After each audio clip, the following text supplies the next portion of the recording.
Looks like we are live.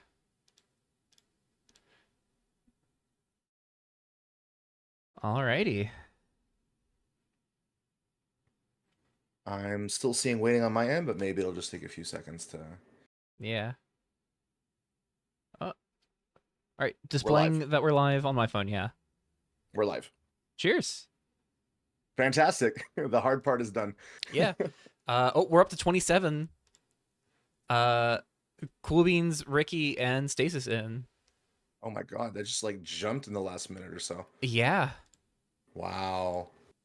All right, all right. Get excited.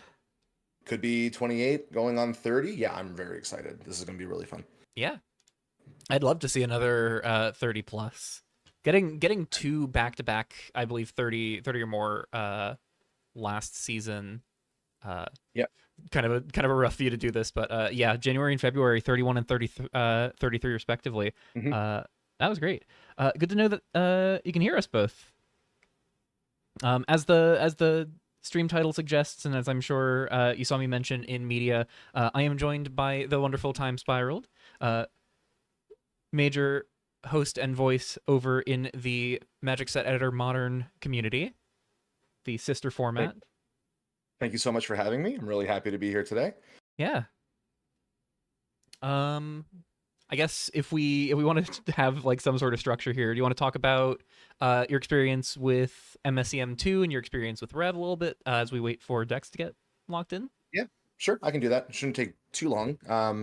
Again, hi, my name is Timespiraled. I've been one of the MSCM2's council members for pretty much 8 years now. Pretty much been there since day one, since before it was MSCM2, though we've kind of dropped the 2 since then because it gets a little confusing because people keep looking for MSCM1 and it's no longer a thing. Yeah, I came to mind as I said it out loud. I was like, I don't remember seeing the 2 in a while. But it used to be there. It was a big thing. Yeah. It's number 2, but we dropped it. I remember we had like a discussion and we're like, I think we can just drop the 2, and we did. No, it's been really good. Been part of council for a very long time. Been primarily the tournament organizer and event organizer. So besides running GPs, leagues, and everything else in between, I'm always trying to, start new stuff. So we've done sealed leagues, we've done 4-card blinds, we did a cube league earlier this year. Admittedly, not long lasting, but it was really fun while it lasted. And I was temporarily part of Revolution Custom Standards launch curator team, but at the time the format was getting near to being released, I had a lot of stuff on my plate just in real life, so I actually had to bow down sort of from being a long-term curator, and at the same time I took a hiatus from MSCM for a few months, but I couldn't stay away very long, came back, and really haven't left since. So it's been really a blast to not only keep working on MSCM, but also to encourage Revolution, because honestly, Rev has just been nothing but impressive, over the last couple of months and years.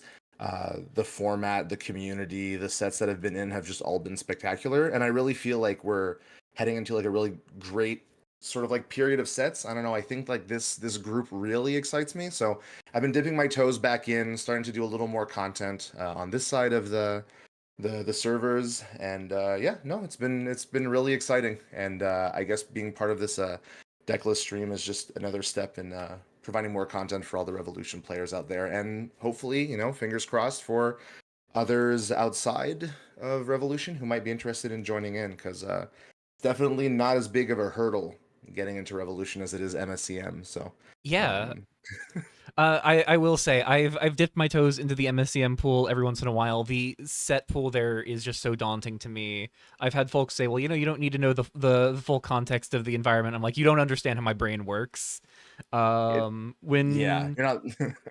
When We get that a lot. Revolution Popper happened as the variant format for April of 2024, I want to say the first thing I did, and this was a week-long endeavor, I made a Google spreadsheet and gradually pulled together every single comment I could see that was even remotely viable from every single set that was currently in Revolution at the time. Yeah. It was a long and arduous process, and it pointed me towards pretty much the same conclusion that everybody else had at the time, which was play Diabolical Minion. And then that got banned from Pauper, so if we ever get back to Pauper sometime in the future, I'll have to endure that process again in some capacity. Yeah, I don't recommend doing that with Yeah, MSCM. yeah, that seems like a very long and especially tedious process, but it Absolutely. Rev's smaller size and scale in that regard does make it fun. And we do have things like Eternal for folks who have more Revolution experience every once in a while to get something not quite to the level of MSCM per se, but starting to feel more like that, where we get to see how the evolution of Revolution, which is a fun thing to say. I've I've got Uh, to say those alternative GPs have been fantastic. oh So, yeah, um, it's MSCM sort of always struggled with keeping things making events that aren't just MSCM. Players tend to like not sign up as much for those, but I'm glad that the GPs here that are trying new things because you've tried a lot, right? There's been Popper, there's been Brawl, Eternal. We just got out of Plane Chase, yeah, right? Plane Like Chase, and who would have thought? some of those variant formats don't pull in the numbers that the main monthly GPs do with the standard format, but we do still get some good numbers. I think we had 16 for Plane Chase, I think which is a 16 for pretty. Plane Chase is actually pretty fantastic. Oh yeah. Like that's a big ask. I think the plane chase one is the one I was the most surprised at. Not only the amount of effort that it would have gone into to set the whole thing up. I saw the whole previews go up, and so much work went into it. And honestly, there's is 16, but wasn't it also Worlds at the same time? So I know a lot Oh of yeah. players were like, I can't do both. Worlds is more important. So I don't really think it's just. I think getting 16 players for plane chase is On fantastic. 16 for Plane Chase is fantastic, and of course, as you mentioned, it was concurrent with Worlds. So we Mhm. had I'm pulling it up on my phone because I don't want to change the perspective here necessarily, but um we had All Who Wander Who I believe was in Worlds. We had Cool Mhm. Beans in Worlds, and Philippe as three of our top Mhm. five for the Plane Chase GP. All of them in Worlds concurrently. And of course, our winner for Grand Prix Halls of Valor, the Plane Chase GP, is Dr. Chipmunk, one of the two set Mhm. designers who got a set in with our very first double set rotation this Yeah, it's month. fantastic. And of course, the other designer, Provocative, uh, who unfortunately will not be competing in this tournament. I believe they're just bogged down with Mhm. finals. But they made it to the grand finals of Worlds last month. So both of them had a pretty exciting, pretty successful month in April, leading up to their sets getting to join the format.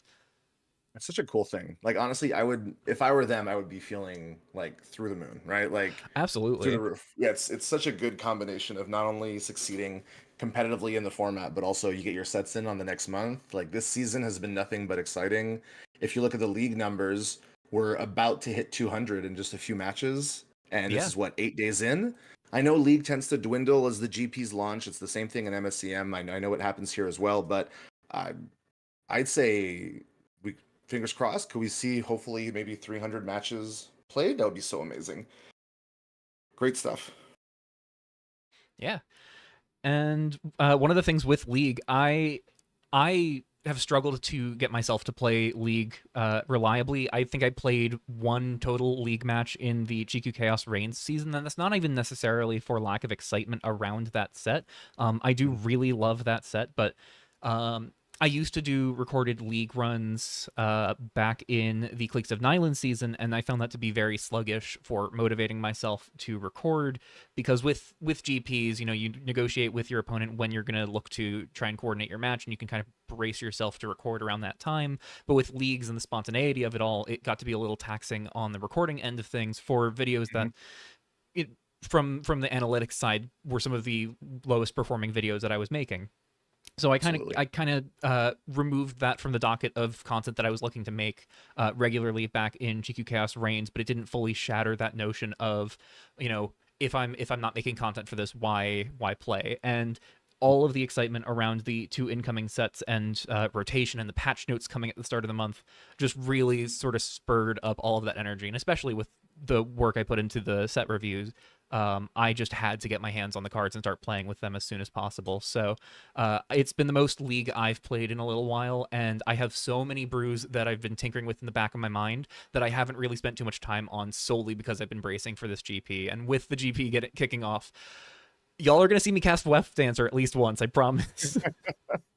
Well, hey, looking at the Grand Prix Mirage Expo, we're up to 28 here with PTM just joining in. Hell And yeah, yeah. like you said, it's actually going to be kind of fun. We're going to be reviewing your deck somewhere in the Uh, top because yeah, you're in there. yeah, So I was the seventh person to lock in. I won't say what it is before decks get locked in, but I have a feeling a good number of folks in the community probably guessed it. Um, I think there are some we'll say folks more in who, yeah, I think we'll there say are more in some 3 minutes. Yeah, I think there are some folks who saw some of my most recent league matches, who have an idea of what deck I might be on. And all I will say is I thought that deck was really cool and really cruel. And if I wanted to break out the most villainous side of myself, I think I would have spent more time honing it for this GP, but I don't think it was quite where I wanted it to be. But it was a deck whose win condition was shattering the opponent's spirit. I'll say that much. That's brutal, but Yeah. all's fair in competitive Magic, right? So Absolutely, and at the end of the day, it can be easy to get worn down by a strategy like that. But I try and just maintain the notion in my head of even when a game is rough, folks are no strangers on this channel to me complaining about Chronicle of Extinction, for instance. But even bearing down with matches like I've had against Philippe Sander in past GPs, where I just get to see three face up Chronicle of Extinction on the other side of the table, it's still the love of the game, and I still enjoy the format, even in bad beat scenarios. So. Uh, Hopefully, nobody else has caught on to that particular spice, and if they do, hopefully I can figure out how to navigate through that if I match up into them. Um, yeah, yeah. Well, talking with PTM, as we do, yeah, I was kind of like asking like, so what decks do you think are going to show up? Because this is what I've been seeing in League, and PTM was like, oh, GP is going to be a bunch of surprises like always. They say some people keep the best for the GP, so I'm excited to see hopefully a few League decks that I've been able to spot because they'd be really great if I knew a little bit about what was being played. But I am excited to see some brand new stuff as well. So. This is yeah. it. The final countdown. We're down to what? Like it's already 9:59. It's So 9:59. I'm seeing folks in the Mirage Expo chat right now try and, I guess, peer pressure provocative into registering. Folks are talking about how it is ordained the history dictates incumbent set designer must win a GP. oh, well, provocative says they want to wait till they play the KDT named GP so they can win that one. Yeah, Um, that's fair. That's fair. super fair. But this is the only It's GP where we're gonna have uh Seeker of New Horizons. This is the only GP where we're gonna have Seeker of New Horizons still as a that's 1/1. true. This is your That's last true opportunity, Prov. because it's been announced that nerf is officially coming next month. So it was a little bit delayed there. So yeah, I was looking at the card too. In fact, there was a green Stompy deck that was played in. Was it no? Was it Mishiro? It was a while ago. I was looking through some of the deck lists.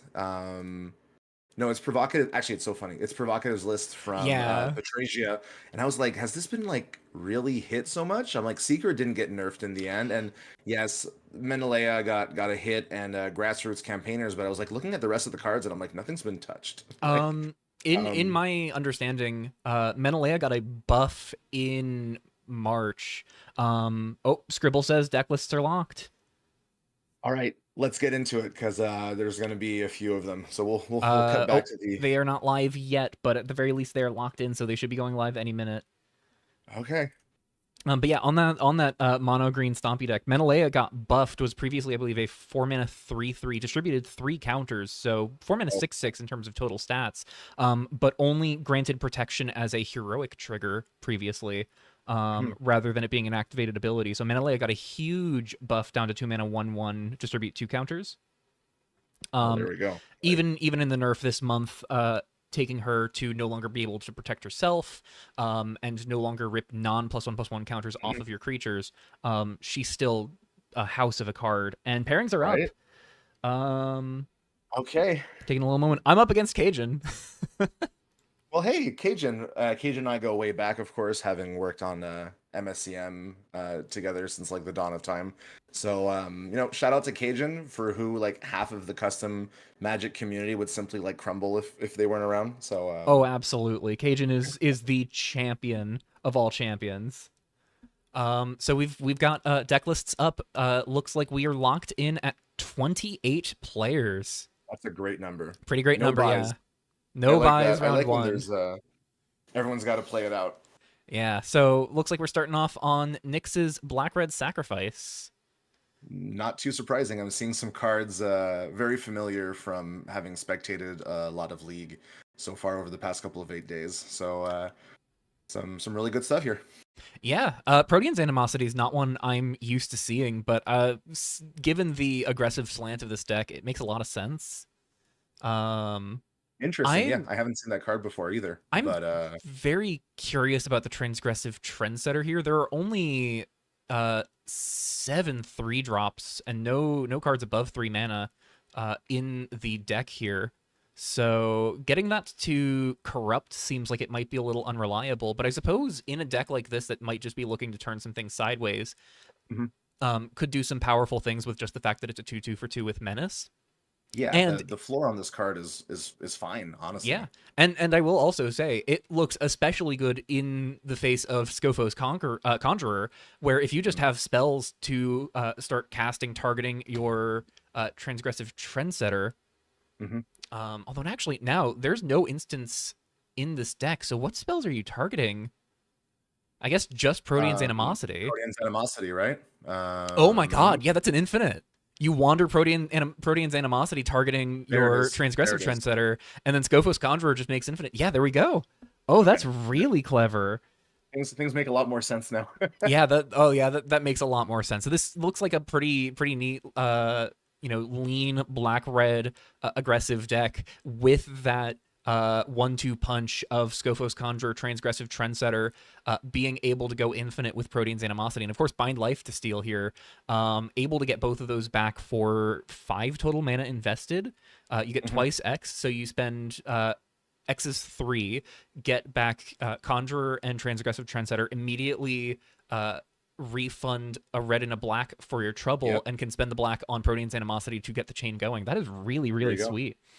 That's actually pretty spicy infinite. Yeah, there's a lot of really cool Trendsetter combos that I've seen in the first week of this format. Definitely one of the biggest hitters in the field so far. hmm Um, Absolutely. Nice to see full play set of Faulty Server here as well.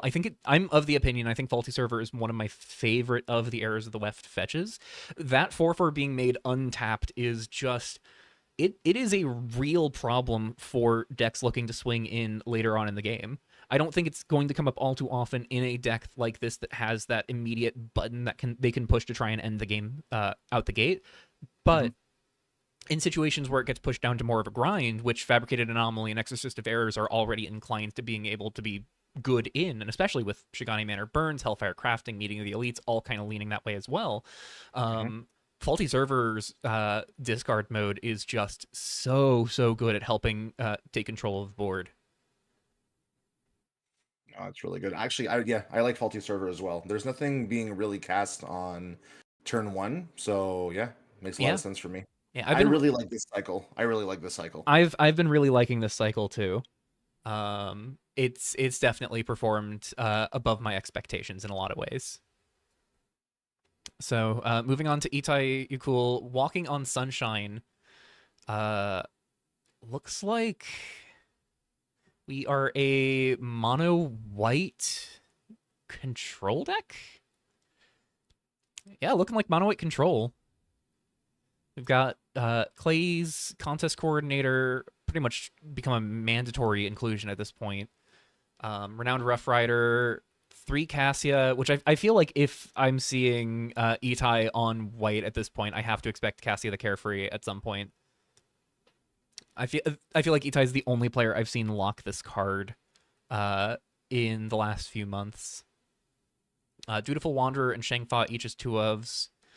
Full set of Fall of Elantian, really one of the best board wipe options in the format right now. hmm big deck building restriction, of course, to make it work. But we've seen white blue decks over the last few months be able to make it work in Zangi's hands in particular. A lot of stuff Zangi has done to make the white blue control deck sing, and we've seen other folks both take on that idea, and of course, especially this month with things like Stack Conviviplex coming into the format. Mono White has started to grab a stronger hold. It also helps that we've got Welkin Eviction, just a house of a card, especially in the mid to late game. No, it's really fun. Actually, I was going to say earlier, and I realized I hit the mute button on microphone, which is why you couldn't hear me. Cassia the Carefree is one of those rare cards that actually got printed into MSCM not too long ago. It made we got some of the Revolution cards, and it's been one of my favorite cards there in the cube that we built. So I love the fact that it's just playable here. It's awesome. It's such a cool card. Yeah, it really is just one of those. I have struggled to find myself wanting to reach for her, but the theory around her inclusion is just very clean. She can be difficult to pull off the board unless you can apply enough damage to her, because if the opponent decides that she is worth preserving, obviously wander her, just reset her.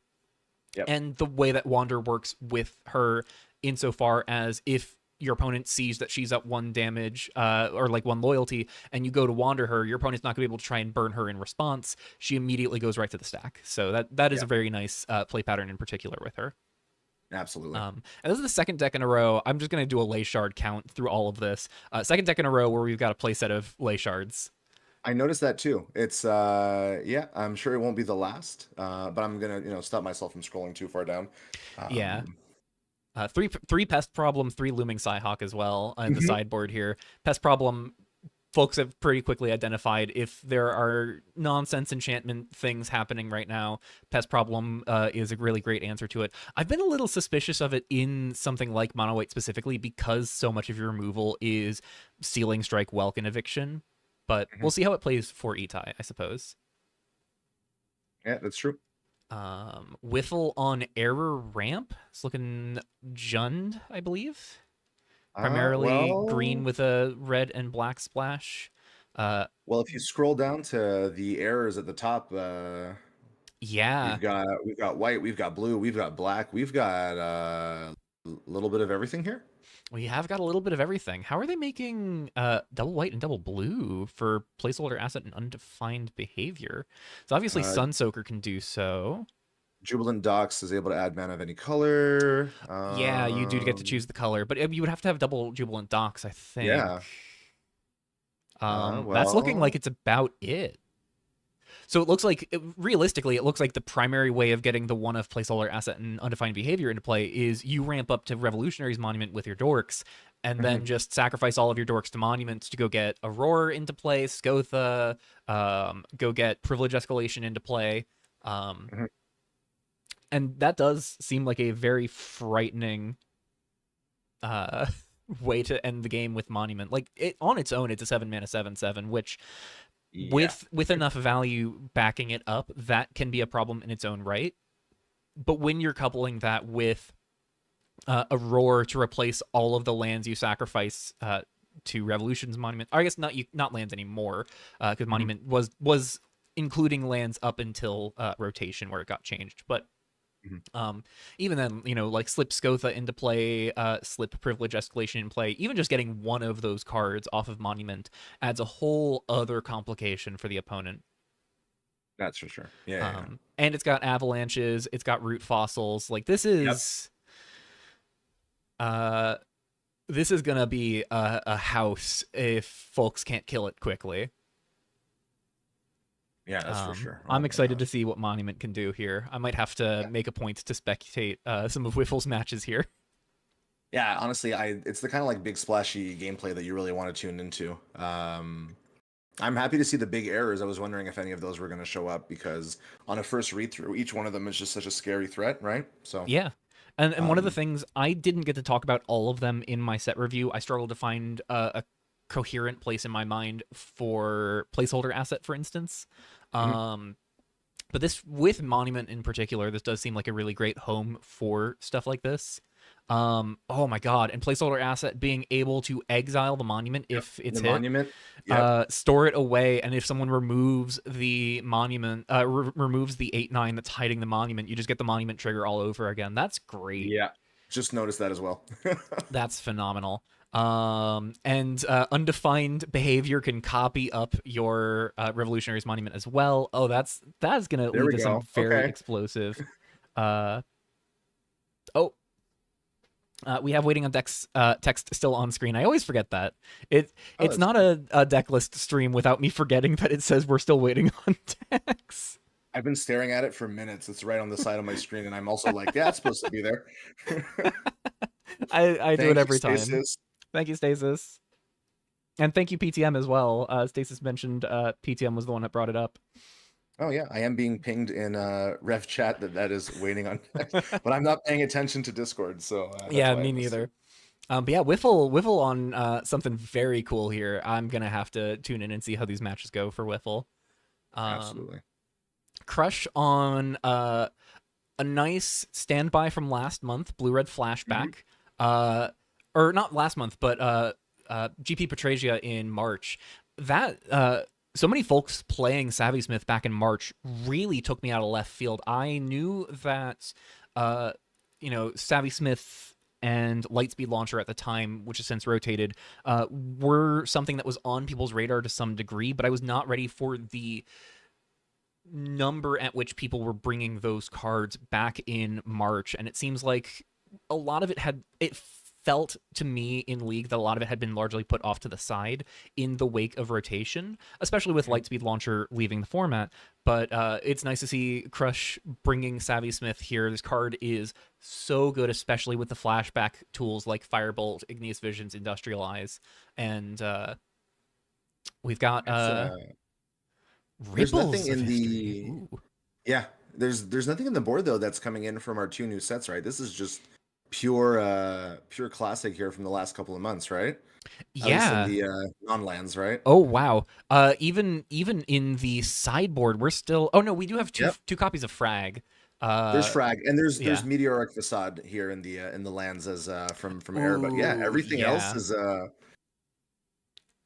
good. Um, I like seeing a deck come back from previous. Yeah, that's pretty nice here. yeah. And I will say, Meteoric Facade's discard mode. One of the things I found playing something very similar to this in my GP run in March.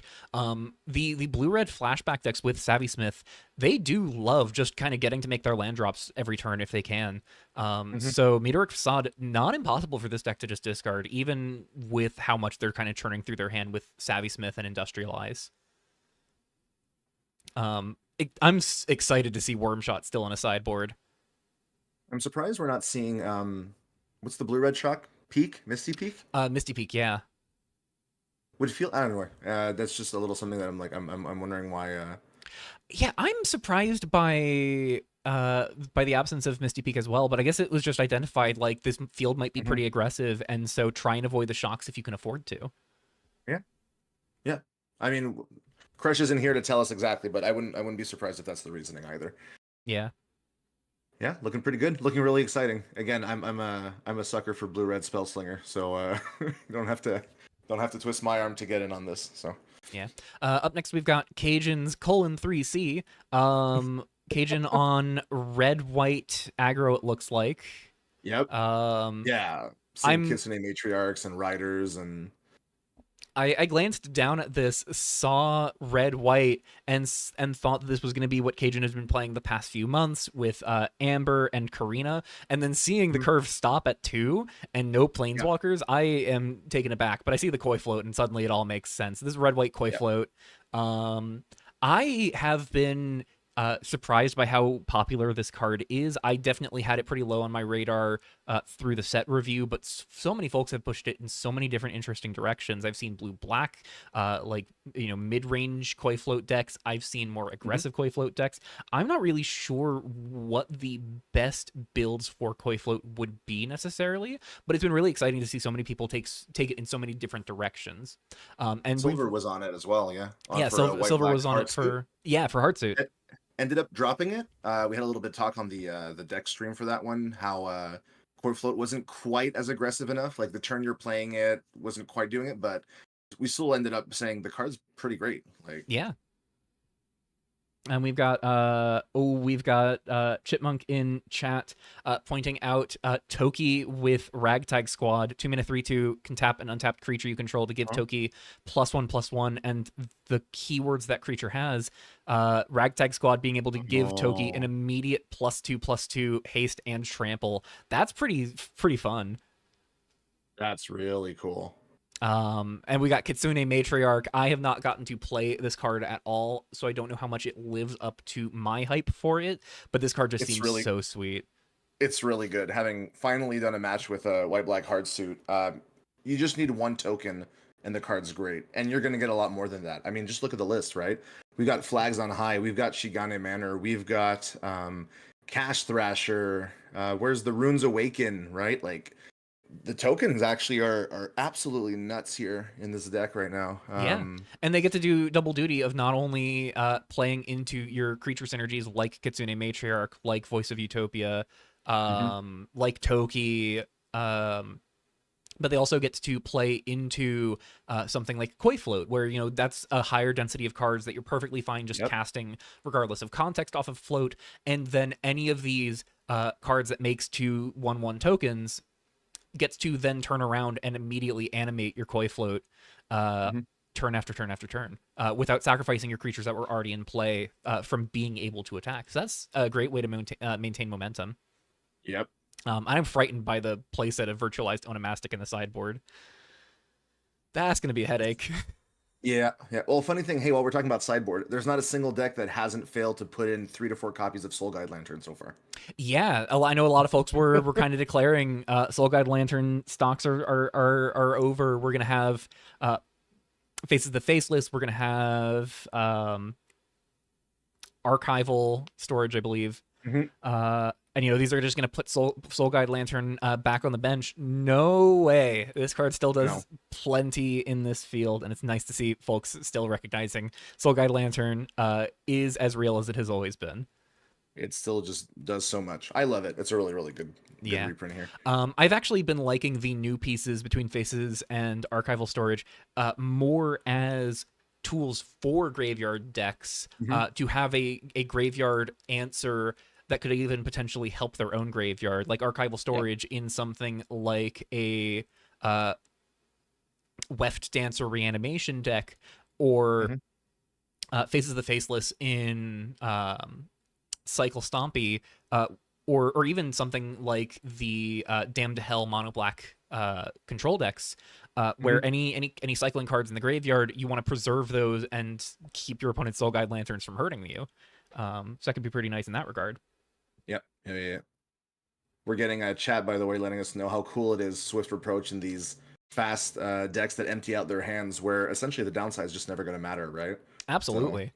So, it has looked, even in the cases where this does draw a card, I have been consistently impressed by Swift Approach. This card is just so good. I'm very happy casting it, even if they're getting a card. It's exile. Like, I don't even have to care about the threat coming back or doing anything yucky in the graveyard. It's gone. I don't have to think about it.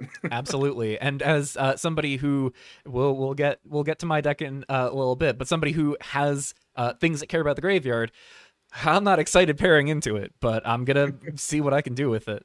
And of course, Cajun as well with the sideboard burn, 2 punishment from Nyx, 2 shock. I forget who was ringing the bell about this, but with Virtualized Onomastic being something that so many people were hyping up, split your burn. If you're running 4 shocks, run 2 each of the 2 different shocks we have right now. And I love it. That's gonna help you pick off the Onomastic if it matters. So. Moving on to Chipmunk, who has Lilithor's world famous Ozon Wood Smoked, Medal of Honor, Burnin' Hot, half price, always smiling, trans friendly, hell yeah. So good you'll be coming back for seconds. Rockin' audacious, totally bodacious Ribs. Comes with a choice of 3 starters. This is Rib Collector combo. Love it. We got Rib combo here. Rib Collector, Transgressive Trendsetter once again. This time with Serve Again. So you sacrifice the Hmm. Trendsetter to Wander Rib Collector. Trendsetter plus Wander, I suppose, has just been the name of the game for combos. Hmm. It's just so easy to. But you wander the Rib Collector, sacrificing Trendsetter, make a token copy of it that's a minion with Decayed, and then Rib Collector enters and picks back up the Transgressive Trendsetter from your graveyard. So you just get to develop infinite Decayed Trendsetters, and if you Yep. have a Spirit Realm Medallion in play, then you can start netting. Uh, Mana. Yeah.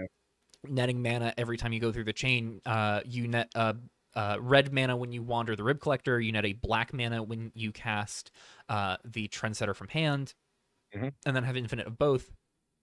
And a And then lot you of have ways to dig for those pieces, right? We've got disputes, we've got blessing, we've got journey begins. So like the likelihood that you're finding those pieces of that combo are just so high. oh, absolutely, and especially Journey Begins being able to find the serve again as well as the creatures is really nice.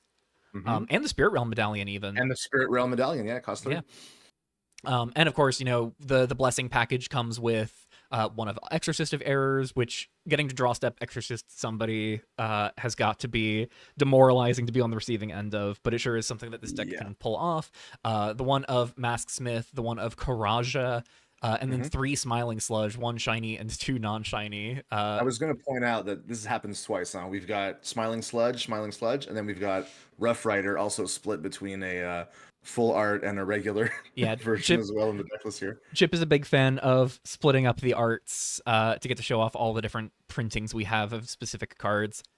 Love it. I would not be surprised if sometime in the near future, Chip is going to have to start splitting up transgressive trendsetter copies, because I feel like somebody's going to want to try and push for that GP promo if it makes it through the finals. Yeah, I went Um, down though. Yeah. yeah, this deck looks sweet, and of course, as mentioned in the deck title, pioneered by Lilithor, just our format's premier combo brewer. Shout out. Huge shout out to Lit on that regard.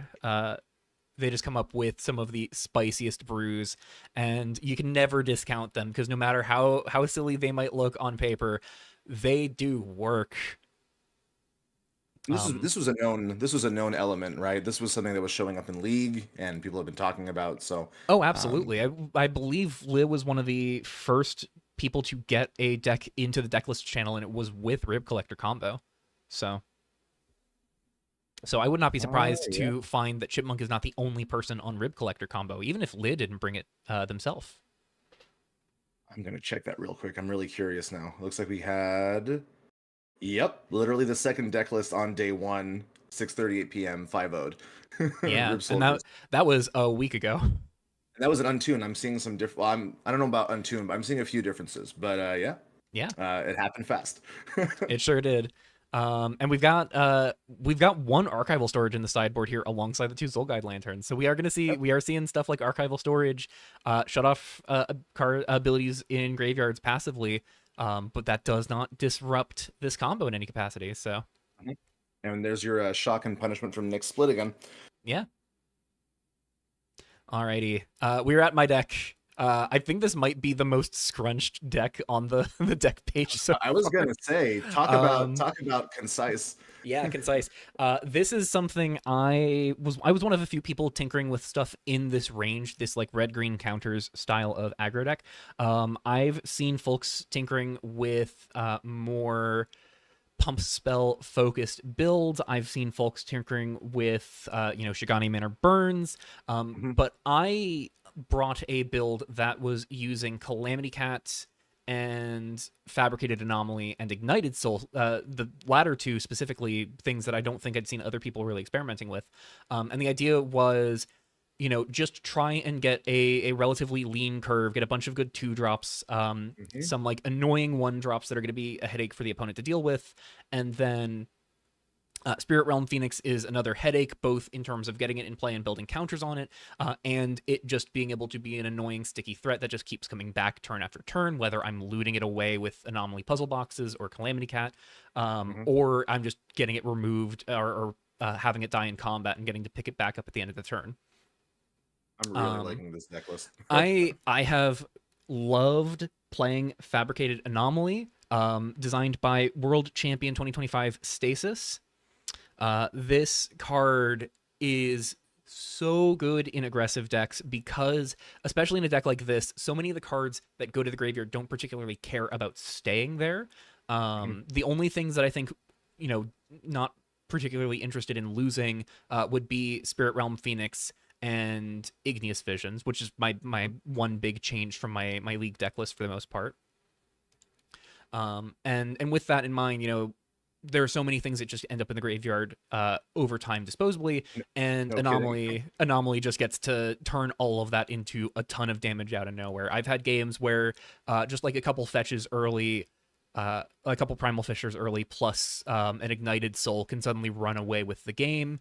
I've had games in my league run where for an encounter, which is another big component of the deck, can just kind of flip over anything and turn it into a more credible threat. I got to go turn to Frolicking Tatsuko, which is a card I was excited about and have been more excited about the more I play. Tatsuko turn 2 into for an encounter into Menelea on turn 3, I believe, getting to put 2 counters on Menelea from the encounter, and then 2 more on her with her own ability, as well as 2 on the Tatsuko to just develop a pair of 5 power creatures. Oh my gosh. There's so much damage coming out of this deck, and it has remarkable resiliency in being able to grind thanks to the puzzle box tokens from Anomaly, thanks to Ignited Soul. I had matches in League where I was getting halfway through my deck on 3 lands, and my opponents were just going, "How are you still in this?" It's great. The big innovations from my League run were I was on Amagaseto, one of the new legendaries from Kitsuo Dusk of Time, who did get a nerf heading into this month. She went from placing 2 counters on your creatures at start of combat to only placing 1, and she could never place on herself. She just felt like she was a little incongruent with the deck wanting to be fast, enough so that I just decided she wasn't even necessarily something I wanted in the sideboard. I kind of wanted to maximize hits on foreign encounter. And then, of course, Igneous Visions was the big innovation I'd seen folks mention to me, and was also something that was just already on my radar in and of itself. Stuff that you don't mind pitching to Ignited Soul early on or to Calamity Cat early on, where the cost of discarding it is tangible, but it is better to discard than something else that would be in your hand, because the cards you discard in your hand aren't going to be doing anything besides being exile fodder, whereas Igneous Visions has advantage it generates you by being put into your graveyard because it still has use in your graveyard. So I'm really excited to flex the Igneous Visions tech. It's like pitching half a card rather than a full card, right? So yeah, I was not so much on board with the shock and punishment from Nick's train, but I am on a split between Bleeding Out and Terminal Impact. I just wanted to go for bigger burn spells because one of the things that I found with this deck is sometimes post board, especially against slower control decks, which is weird to be saying this with these burn spells that might be good pointed at creatures, can be efficient pointed at creatures sometimes, but I've just been finding like sometimes I really do need it as reach to go to the dome, and in that regard, having these burn spells that can fight for the board but can also just kind of push over to the dome more effectively felt really necessary. I do note you don't have Soul Guide Lantern. I do not have Soul Guide Lantern. I thought about Soul Guide Lantern for a while, and there are some merits to Soul Guide Lantern over archival storage that I think could be worthwhile. I think the one thing I spent the most time waffling on was archival storage and Soul Guide Lantern, and I think in hindsight I kind of wish I had locked Soul Guide Lantern as I say this now.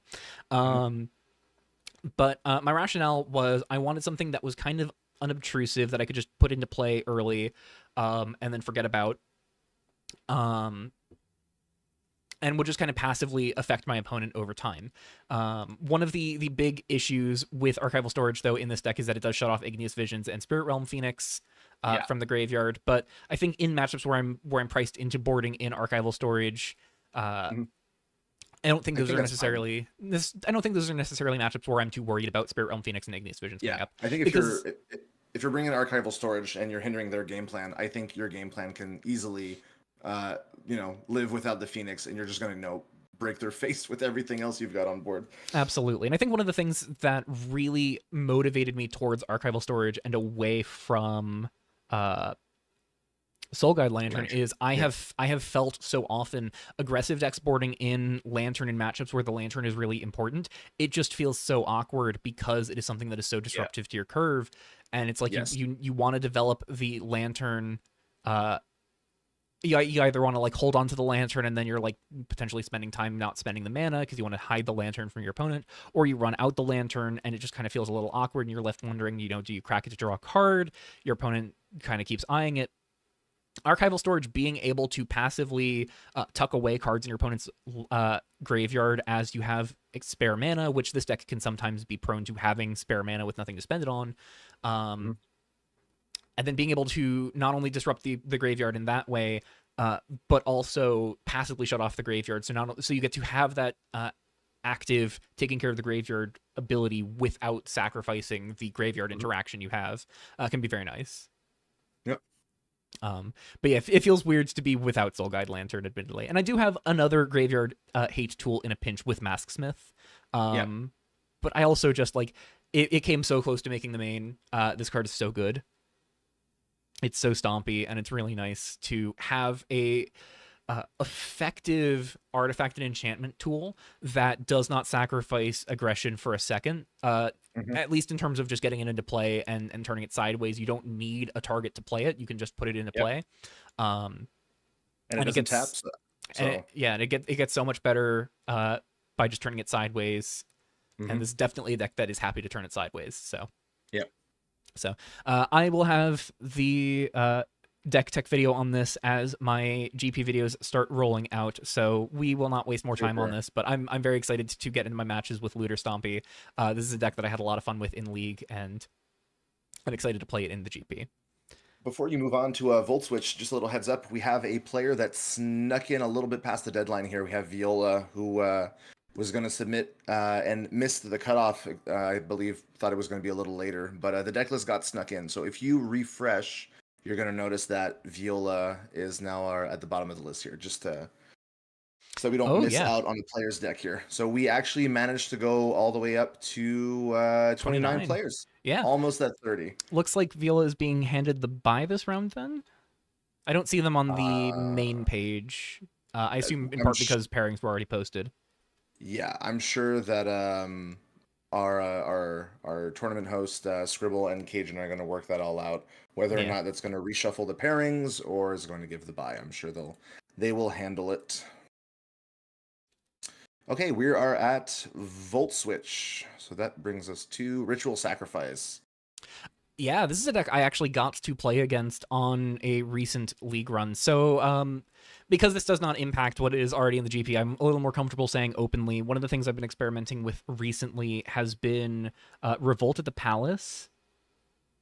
Oh, they get a reverse buy. They get a round loss. Oof. I suppose we'll get some clarification on that soon. But it's a little outside the purview of the deck list stream. A little beyond my understanding. I only know so much. But yeah, I've been tinkering with Revolt at the Palace in a white-black, just like hard control enchantments deck, running a lot of the usual suspects in black from there's Age of Tracks. We've got, Ominous Slaughter, Fenax's Touch, the Path of Fenax. And I've been really liking it with Ruiner's Procession, the white-black spell that's very similar to Foreign Encounter. 3 mana, and it cycles for 1 of either white or black. And I've been messing around with that deck a little bit. And my first opponent in my first League run was Volt Switch on a... I'm not sure if it's an exact 75 to what they were playing there, but yeah, this deck grinds really hard, and it can absolutely push a lot of damage. So we got Omen Skulker, Impulsive Underling on the 1-drop slot, and then it just kind of slowly builds up on 2s with the Sludges and the Inklight Dancers. Cage's Mercenary, I underrated in the initial set review to the point I didn't mention it, but it's a very real card. It really is. And Godslaughter Titan, you just kind of have to have an answer for if it comes down, because it will just kill you if left unchecked. Heedless Cruelty, I'm very happy to see here. I am always a little hesitant with Omen Skulker. I feel like I personally have just bought in too much to the multicolored spell line here. we have 3 different 1-drops right now that make a treasure when they die in black and red. So there is a certain tension to be had with deciding what the right 1-drop of question is. And Omen and Skulker, Hmm. we have the Slaughter Titans, we have Creation's Combustion, but that's kind of it in terms of Omen Skulker hits. And Hmm. if you're sacrificing the Skulker to Creation's Combustion, the Skulker's not gonna see Combustion getting cast, I don't believe. Hmm. Hmm. But it is still just a nice little tool as something that is annoying to attack into, because your opponent gets value out of you attacking into it, and solid sacrifice fodder in the process. Absolutely, yeah. We've got a chat letting us, reminding us that it's probably Kage's Mercenary, since it's Kage. a Japanese and inspired set, which would make sense. So, Yeah, that um, makes sense. I was saying it wrong in my set review video, then I suppose. well, there Yeah, we go. that Thank you does for the correction. that does make sense. And I suppose I'll roll with Kage until Provocative tells me otherwise. I think Provocative's the only one who's allowed to tell me with 100% certainty. But I will Mhm. I will roll with Kage from now on. That does make sense. Chat's mentioning what you were talking about with the 1-drop that creates a treasure, wondering about Eidolon of Empty Thoughts Yeah, I kind of over Omen Skulker. I kind of get the absence of Eidolon of Empty Thoughts. That the activated ability, I think, is the big appeal to Eidolon over Omen Hmm. Skulker.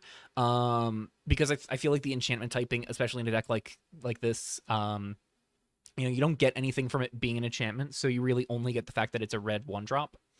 Hmm. Um, and then otherwise you get that activated ability. Provocative confirming it is 2 syllables. All right, All right, we Kage's got there. Mercenary. You got it. What's that other one though? It's Oni, right? Newborn Oni is like Newborn the Oni, other. Yeah. which I think if you are skewing towards attacking more reliably, I think Newborn Oni is probably my favorite of the Yeah. 3. I don't think But in this list though is necessarily. yeah, like Impulsive Underling is happy to attack, but I think it's really the only thing that is reliably going to be turning sideways.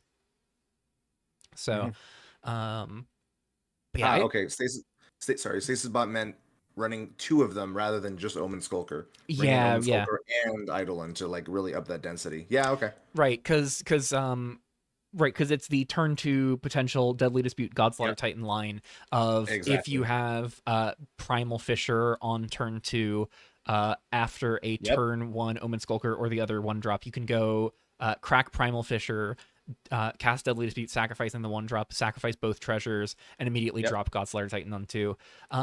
That could Which is be terrifying. super terrifying. That could be a good reason to include it, but I do think one of the struggles is trying to find enough room. And I think Mhm. if you were trying to run those extra 1-drops, that really eats into the slots for stuff like Kage's Mercenary and Mhm. these 7 removal spells. And with how many people were really talking up the concerns that aggro was going to be all over the place, Yep, I I think just can understand just not having going the all extra in. removal seems really Yeah. important. Um, Yep. but yeah, deck seems sweet. It was I did triumph in my match with the Revolt of the Palace deck, but it was a very narrow triumph, especially in game 2. Um, this deck is very real, so excited to see how Volt Switch fares with it. Also, Volt has, to my understanding, just kind of rocked a lot of the like black red aggressive attrition-y style decks. Mhm. So even if this is different from the kind of decks we've seen from them before, but it is in the right wheelhouse to know that they're probably going to have a really solid grasp of how to most effectively pilot this. And Mhm. it is worth noting also one last thing. We have the 7 sacrifice clause removal spells in the instant slot, but there is also Stroke of Light on Inklight Dancer for another 4 removal spells at instant speed. Yeah, that's true. So lots of removal in this relatively creature dense deck, which is pretty nice. And of course, a lot of the creatures being disposable makes blocking easier as well. Yes.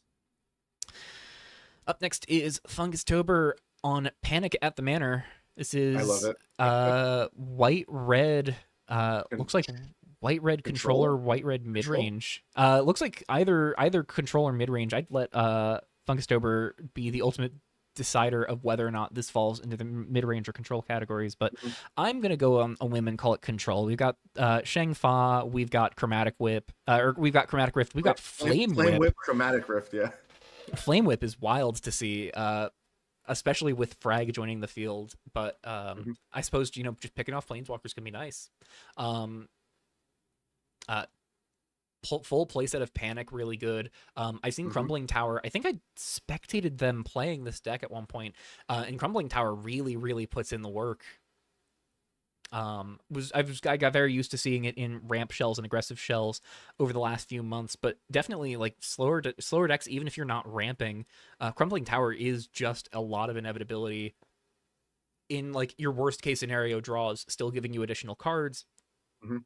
And if you whiff enough on Crumbling Tower, it can still be relevant for trying to help close out the game, which Yeah, absolutely. becomes more relevant in the face of a full play set of offset daemons, to just kind of pad your own life total and pressure your opponents. This seems like it is very capable of being resilient in the long term. Full playset of Titan Stairs as well, going to help Yep. them to push damage over the top. So yeah, very resilient threat base between the Panics, the Offset Daemons, and the Titan Stairs. All those threats survive any board wipes, Mhm. besides, or rather outlast board wipes. Um, Besides perhaps Titan Stairs in the face of Fall of Atlantean. But that's Because something that you might just be mindful that's of instant if you're. speed, right? That's Yeah. instant speed, yeah. But that's something you could Yeah. just be mindful of if you pair up against a deck with that, since deck lists are public here. Yeah. If your opponent's holding up 4 white mana. Yeah. And even then, maybe you cast a virtualized onomastic beforehand, before you go to combat and before you animate the Titan Stairs, and Oh yeah. you just name it, and it's like, yeah, you get your opponent a 4/4 on the ground, but that's not going to block your offset daemons. That's not going to block your Titan Stairs. It doesn't even Mhm. really effectively block the Panic tokens, since those have menace. So, Absolutely. yeah, this seems sweet, and it looked pretty strong from what I saw, and probably my favorite decision in this deck is change allegiances in the sideboard. Um, Lots of enchantment value, as we mentioned, with folks looking towards pest problem, and change allegiances seems like a great include, both for if you're trying to deal with opposing enchantment decks, or if you just need to rebuy your own Shigani Man or Burn, Sealing Strike, or Mhm. Panics. The ability for this slower interactive piece to have flexibility, uh, depending on the context of the game, seems really nice. Yep. So, And uh, as Chat's been saying, yes, the deck names have been amazing tonight. oh, So absolutely. I almost tried to force myself towards a deck with uh Swablu, the hatchling, yes. Yeah, yeah. just because I had in my brain Rock You Like a Hurricane. Oh, that's I was like, I love it. I had so much fun at the very end of the Plane Chase season with a like Golem's weather deck. I couldn't Yep. quite figure out how to make it work outside of Plane Chase. I felt like it was so good at taking advantage of that environment being a little more swingy. Mhm. Um, but I really wanted to try and figure something out with that on day one, because Rocky Like a Hurricane was just such a funny deck name to me. Absolutely. Uh, Moving on, we've got Platypeople's Jericho's Pupil. Oh, dear lord. I was wondering when we'd see the Innerings Pupil. This is black red mid range. This is black Yep. red. This definitely has an aggressive bent to it. This is black red Scattering Swine. Oh, lordy. Uh, this is a very dangerous card if left unchecked, and it's not a card I've seen a lot of experimentation with in GPs. I think we've seen it a couple times, but it has not made many Mhm. GPs. But Scattering Swine, absolute haymaker of a card if left unchecked, if it's able to get in. And the combat damage trigger here of picking up your permanents, there is a legacy of that effect being very good in this format. Even, Well, just look down, right? Phoenix's touches right yeah, there. Phoenix's So touch is right there. And that's even without the inclusion of Ominous Slaughter, which I could see sure. being done so, in part because people have been looking more and more towards token decks, and Omen looks a lot more frail in the face of token strategies. Yeah, that was being talked about on the channel today. In fact, I was there when it was happening, and I don't know, Omen Slaughter just didn't feel super great. Like I've got enough 1/1 tokens that I've seen lying around, right? But Yeah, yeah, like Provocative is saying, surprise the list isn't on Omens because of the synergy. But I yeah. mean, at one point, if you cast enough Omens of Slaughter, your opponent should run out of things to feed into it, but I do Yeah, get, yeah. and the Token decks are reality pretty is rampant. it is much harder for Ominous Slaughter to open the way for Scattering Hmm. Swine in such a Hmm. token populated field. Yep. I am excited by the inclusion of Barbarous Rough Rider. I think if you're running an Edict, that does pick off the most relevant things from the token decks. Hmm. The 4-color Teshima deck that we saw floating around was, I believe, the first thing that got into deck lists. I believe Red Panda's Bear was the one tinkering with it a lot. Um, and seeing that get a lot of play, Teshima, that 4-color tokens deck puts a lot of bodies on the board, but it really is only like Teshima, Ardor, Shigane Clan Head, and a couple other creatures that actually stick Hmm. around in play and provide utility value. And so Rough Rider putting pressure on those specifically through all of the token generators can be really nice. And we got chat also shouting out. Lid got in first. You mentioned Lid was the second deck in deck lists, right? Yeah, from when I was just peeking, or unless I missed.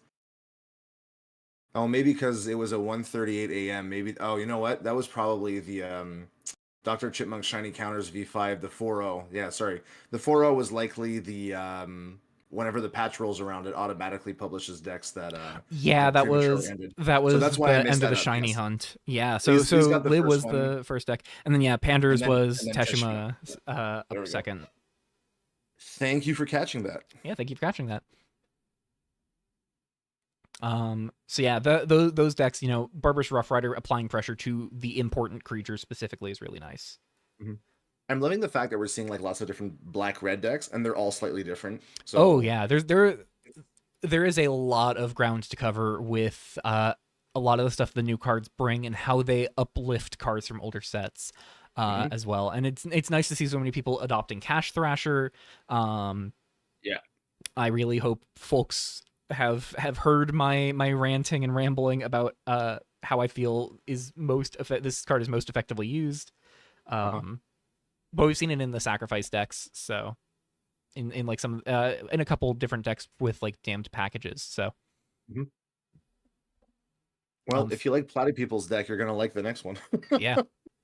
And of course, the one of Threadripper I'll also shout out in Platy's deck. Yeah. We have Magma Dragon shouting it out in chat as well. This card is great. It's can't go face, but it is That's a pretty good activated ability there. Jeez. pretty Yeah. good activated ability. It's it's like Dragonfire something from canon. I'm There blanking is really hard. yeah, there is an instant from canon magic that is almost exactly this, but I believe it can also hit planeswalkers. Um I will admit the amount of custom magic that I play is way bigger yeah, than the just amount of canon eroded magic these days. eroded So like canon memory. It canon just doesn't exist to me at this point. I think it's Scorching Dragonfire. That sounds right. Let me just check it out real quick. But yeah, this being an uncounterable Dragonfire that just gets to point at an opposing creature and exile it for good, deny death triggers. Threadripper is sweet, and I really do hope I get to play more of it as I dive into uh, Mhm. playing more out there decks in League over this month. Yeah, Dragonfire is pretty close. It also hits walkers. Threadripper doesn't, but it's essentially the Yeah, same. it's a small price to pay for this Similar being enough. uncounterable and on a card that has a perfectly Mhm. fine floor of just 5 mana 4/4 with first strike as a top Yep, deck. absolutely. Up next is Split Moon's Happy Farm. Split on black Uh, red. it's a similar-ish. We're seeing Scattering Swine and Inner Ring Oh, Pupil, this is but specifically black red Conqueror's Glee. yep. Yeah, using Glee. I'm surprised no Shigane Manor Burns here as both a way to get to Glee a turn ahead of schedule, but also develop something that passively pings down the opponent every 3 turns. Mhm. And can like help you dig for Glee. I've played against Split a couple times uh through uh through the past few days on League and have seen them tinkering with Black Red Conqueror's Glee. And I remember they specifically were messing around with a colorless splash for Ziv Replis Sparked. But it seems that they Mm. decided the pure Black Red build is the most reliable one. We got Face of Animosity in here. Oh my. Oh, I think I see exactly why. And it's to get Scattering Swine in more reliably, because you want that combat damage trigger more than anything. And Animosity granting trample, It is doing gonna a hit, yeah. doing a decent facsimile of Monstrous Rage out of cannon.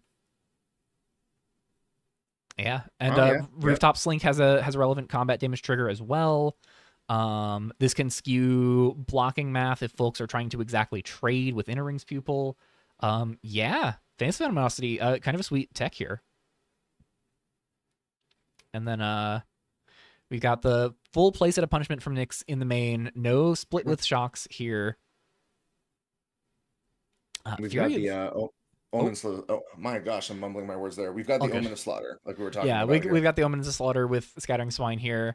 We've got Furies of the Natural Order in the sideboard. I'm gonna have to read this card. I have never seen it in my life. It got pretty drastically changed back in March. So even if you were familiar with it from like previous seasons, it looks very different than how it used to. Minus Death Touch for 6. Okay, bless any number of players, and it gives them a curse. They can't gain life. The enchanted player loses 1 life, and you get interesting. Yeah, so it's a 3-mana curse that you can just throw on your opponent and provide some incremental problems for them, especially if they're a slower control deck. And then the Furies is a natural card you can just pick up off the top later on, and you can just cast it as a meaningful threat that provides that additional clock to complicate things for the control opponents. Up next is Zangy on Ninjas. Stalker. White blue. I would never have guessed. So for folks more familiar with MSEM, Zangy's MO in that format is ninjas, but we've gotten used to Zangy playing a lot of red-white electies in Cliques of Nylon season and white-blue control over the last few months in Chiku Chaos Rain season. So Zangy finally getting to play blue tempo as they always dreamed of, and totally haven't gotten to do anywhere else in custom Magic. KDT was the set Zangy was waiting for. Yeah. I'm surprised to see Charming Siren still in here after its nerf at the start of the month. There were a lot of concerns going into this field. It used to be a leave trigger for it to bless target creature. And so there were a lot of concerns from folks that, you know, with flicker effects and with ninjutsu, that this was just going to be such a headache inducing card to play against. And so it got changed to be a death trigger only. And of course, it's from Zangy's set as well. I'm sure Zangy will correct me if I'm wrong, but I think like the critical density of 1 mana evasive 1-drops. So like Branch Stalker, Sleeper Strix, Siren is great. And yeah, absolutely. I think that really is the crux of it, where, you know, you do just need enough 1-drops that can get in to make ninjutsu happen reliably. And from the matches I've played against Zangy's build of this deck, it definitely feels like, you know, Daring Shinobi is just a foregone conclusion. One card I largely underrated, Zangy says 1/1 flyers are still nice, and getting to rebuy it as murder. Yeah, that's true. And mentions critical density is an important part. Yep. Yeah, I figured that was the reason. Having seen previous One card I underrated when it got changed at the start of rotation, and I have had to take my medicine on, Twilight Agent. I missed in the patch notes, this copies any creature, not just your own. Yep. I had to learn that the hard way when I chose to remove it. Chose to remove a Sleeper Strix instead of removing it, because I was worried about creatures getting over what I had going on. And Zangy slipped the Twilight Agent through and copied my Skotha. Oh, gross. Yeah, it was game losing. So be mindful of Twilight Agent, folks. This card is so scary if you're not ready for it. And there are so many. Yeah, there are so many powerful creatures that just kind of stick around. So getting Twilight Agent in with one of the 1-drops on turn 2 and getting to turn it into a Shigane Clan head out of the tokens deck, or a Teshima. Not so much Teshima, but this can still be good as Teshima to just kind of put counters on your other things as it attacks. Copy Ardor and kind of race the Ardor opponent on token spam. And that's just the Teshima tokens deck, you know. Out of my deck, copy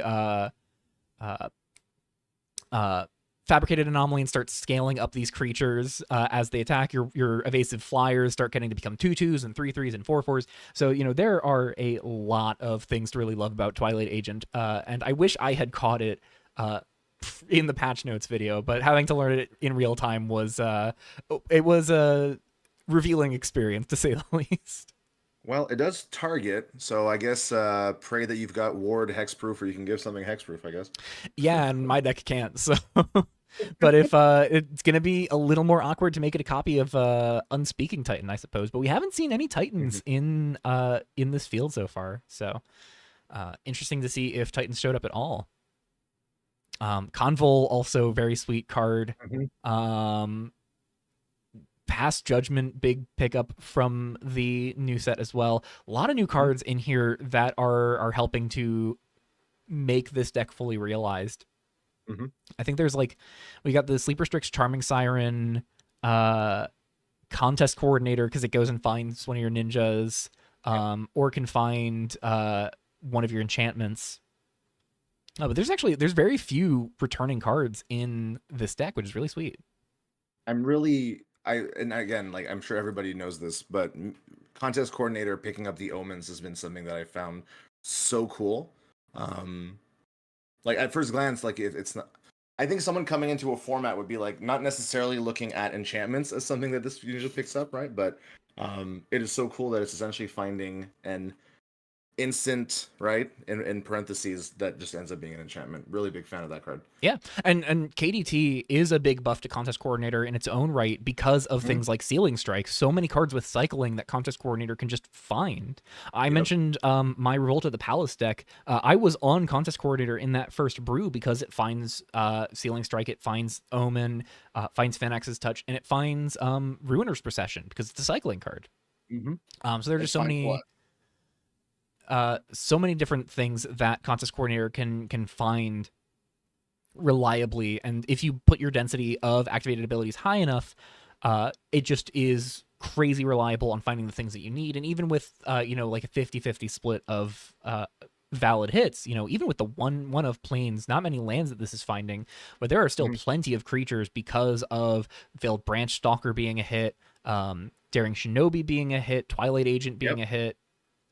All the ninjas, the omens, cycling. All the ninjas, the omens, the cycling. It's just great.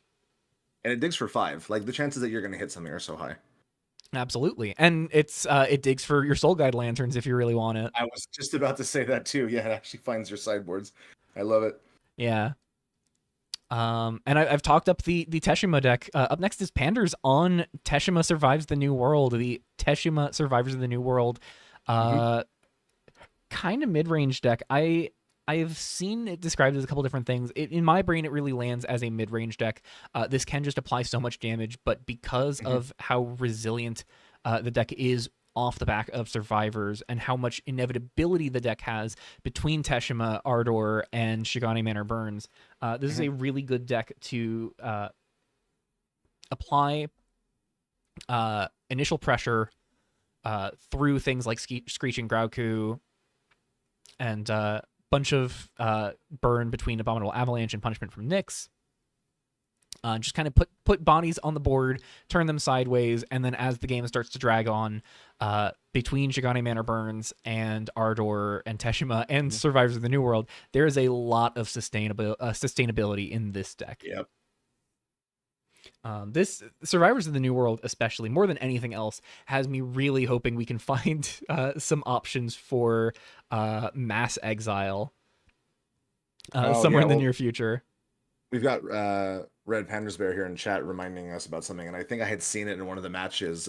Flags on giving up a secret tech, but yeah, flag giving haste and power boost to Teshima, so that when it attacks on the same turn, it's a 2/4, so it immediately puts 2 +1/+1 counters on each other creature. It's really gross. It's a lot of damage out of nowhere. Oof. Yeah, Teshima, I was singing singing her praises in the set review. I think I described her as the 4-color legend I had the highest hopes for. Or I think she was second on my list behind the whiteless one that was like a big sacrifice combo payoff. But I didn't fully see the reality of Teshima just being so reliably castable on turn 3 off of Shigani Manor Burns and Hmm. Lay Shard, which are Yep. also much more difficult to interact with ways of getting it out a turn early compared to just your traditional mana dorks. Hmm. That this just reliably slips in under the radar, and it's a 4 mana 4/7 on the base rate. Hmm. It's just phenomenal on rate, and the longer it sticks around, the more she is just gonna bury the opponent under a mountain of stats. Oh yeah, absolutely. Um, so yeah, I'm scared to pair into this deck. It has admittedly been one of my testing goldfishing decks where I'll like boot up a 2-player match in Cockatrice and just goldfish playtest against this deck in various forms, just to see Hmm. like, can I beat Teshima? Because if I can beat Teshima, I feel a little more comfortable going into the field. Frag and Flame Whip starting to look pretty good here. Yeah, Frag and Flame Whip, the 4 toughness threshold, really important on Teshima. Hmm. Up next is Magma Dragon, the #1 Primordial Seas fangirl, submits a completely normal golems list. So here's our Unspeaking Titan deck. Um, wow, no, uh, sorry, I'm trying to sort my brain. No fledglings in this deck. No Swablu from the Swablu fan. Magma, what's going on? Well, it doesn't have white mana, so It doesn't have white mana. It's just pure blue green. Uh, yeah. and blue green Titans, Unspeaking Titan and Flinching Titan do a lot of work. Cabinet Recruiter searches for creature with mana value less than or equal to the number of colors among permanents you control. Uh-huh. It looks like there's something cooking here with Caliphate that I'm not quite seeing. Well, Magma Dragon's in chat, so if ever we miss something, oh. I'm so So hyped for Magma's this. telling us, Magma's saying, I'm curious if y'all can figure this out. I will say, Magma, I'm not a combo player, so if I'm gonna have to look at these cards a little more closely because a lot of them are new to me. I Um, think I'm trying to piece it together here. So there's Jubilant we've got Docks. There's Herald of Awakening Herald of for the runes, Awakening. which is Slumbering Grove, which is Yeah, just a big vanilla. and we saw So in Worlds that Slumbering Grove, even as the only ruin, Herald on its own is fine to keep the golem count high. Gets you to 12 total golems just in blue green. But it turns Herald of Awakening into a cantrip, which is really nice, and Slumbering Grove can smooth out your mana as well. all right, I'm getting hints from chat. Okay, it looks like it's Caliphate combo. Recruiter Caliphate finds a combo. Tenki, Tenki finds Seas. Yeah, so Has yeah, blue spells with so mana value that's equal to their devotion. Okay. so Blessing of the Sea, Yep. uh, off of Crufix Yep. helping you get to 8 mana for Blessing of the Sea, and then Blessing casts your Cabinet Recruiter, which goes and finds Tanky, which goes and finds Primordial Seas. Seas. Yeah. Yeah, this is sweet. I worry that it might be a little hard to get Primordial Seas in play, but in the grand scheme of things, golems And are force. very good with it. We've got Sea Breeze's Loop Tenki for 7 devotion as well. Oh, yeah. Just return up to one target creature. So there's the full Primordial Seas setup. Wow, 4 Seabreeze to loop Tanky. So that is 2 devotion from Blessing of the Sea, 1 from Tanky, and even without Crufix, 4 more devotion from Seabreeze. Yeah, that gets you to Primordial Seas exactly. Your first Seas Wow. copies Tanky. You get another Acclimate trigger. Go get the second Seas, and then you're infinite. Wow. So a single Blessing of the Sea, Mhm. Blessing of the Sea plus Tanky, that is infinite right off the bat. That's crazy scary. And then we've also got, thank you, Magma, for helping us out here. Infinite High Techian, which is the uncommon land here from Cerberus here, also lets you steal your opponent's mana base. Oh my god, that's malicious. That's vile. I love it. This is some spicy stuff here. This is some spicy stuff. I, especially after last month and getting to play that fledgling Titans deck in Plane Chase, I have such an appreciation for Primordial Seas combo. It really does just kind of let you. It is not something that kills immediately per se, but Mhm. especially with the High-Techian tech to just completely shut the door on the opponent. Yeah, this is a deck that, goes infinite, makes millions of permanents, and then just passes the turn and says, all right, you got anything to show me? So devious. I love it. Magma A very, very always finding cool ways to make Primordial Seeds come together, and this is a fun one. And putting Caliphate through her paces, which I don't think she's seen a whole lot of play in the 5 previous seasons she's had. So nice to get a bit more work out of her as well. yeah, that's true. I keep forgetting how long it's been since Theros has been here. Yeah, right. Like It's to me, it's like it's 2023. very new, but yeah, 2023. Time So is fake. Time is fake. Nothing time is is real. fake. It's weird to me. This time back in 2023 is when we got Hyperpop, which is why it Oh just my rotated. gosh. It's so crazy to me To me, because I feel like Hyperpop, yeah, Hyperpop in my brain was both 20 years ago and yesterday yeah, exactly. simultaneously. It's the kind of set where I'm thinking like this was in a like inauguration, right? And it's like no, I'm like, oh my gosh, really? Yeah, I don't believe it shared a format with any of the inaugural Nope. sets. No, it wouldn't have, right? Yeah. One, two, three, four, five, six. Fairguard. Nope. So Yeah, I one, believe two, the three, oldest set in Hyperpop's rotation six. was Viridian's Last Mission. Yeah. And yeah, like It's Zangi is saying, if Caliphate was going to see some play, now's the time because this is the last season with Theros, right? Yeah, So, this is Theros' last hurrah. Um, so alrighty. folks who want to play Omens, play your Omens. We only have so much time. Crufix as well, getting some play here. Caillou has hyped up Crufix a lot. I'm not a Crufix believer personally. It is something we've actually had a bit of a debate about in the past.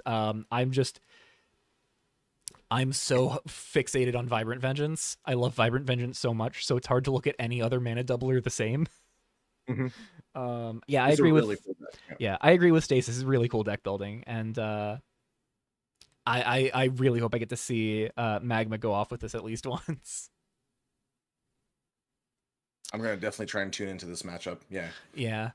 Caillou on new toys, same playground. Looks like white, blue, White blue colorless control. control. Yeah. Colorless especially relevant because Ziv Replis Barked is a Yep. haymaker and a half. Yep. The last couple of times I saw this get cast in the previous seasons, every time I see it, I'm like, this is such a beating. Yeah, this deck took Caillou pretty far into Worlds last month. Now, obviously, lots of things have changed with Hyperpop rotating out. I don't Mhm. remember Hyperpop being a large presence in that version of the deck, but we do see a lot of new cards in here. One Dutiful Wanderer, Task Triage, replacing Seafloor Treasures, Yep. um, Swift Approach, Swift Reproach. obviously. Syscall, Uh, I have seen Caillou raving about how good Syscall is. And I'm a believer. I do I believe this card is actually really good in this particular context. It was a mhm. card that missed my set review. I didn't think too much of it when reviewing the sets going into rotation, but having spectated, yes, this call absolutely can just catch you back up in the game pretty effortlessly. Yeah, it's the amount of cards you can draw off of it when it runs on the subroutine is pretty huge. And it's a one mana enchantment. Like Yeah, the cost of getting it down is so cheap to get your programs running. So yeah the requirements to get it set up are so minimal, and the payoff, mhm. especially later on, is just so huge. There's a little bit of awkwardness of casting it too early and not necessarily getting into the Yeah. program you want it to be in. But that's something that I think more than anything really just takes some experience to identify when the average turns you'll start wanting to pay for this Yeah. start arriving. But even just like, you pay 2 or 3 to draw 1 or 2 cards a couple turns down the Hmm. line. That's not too shabby. Yeah. I definitely think it's going to be.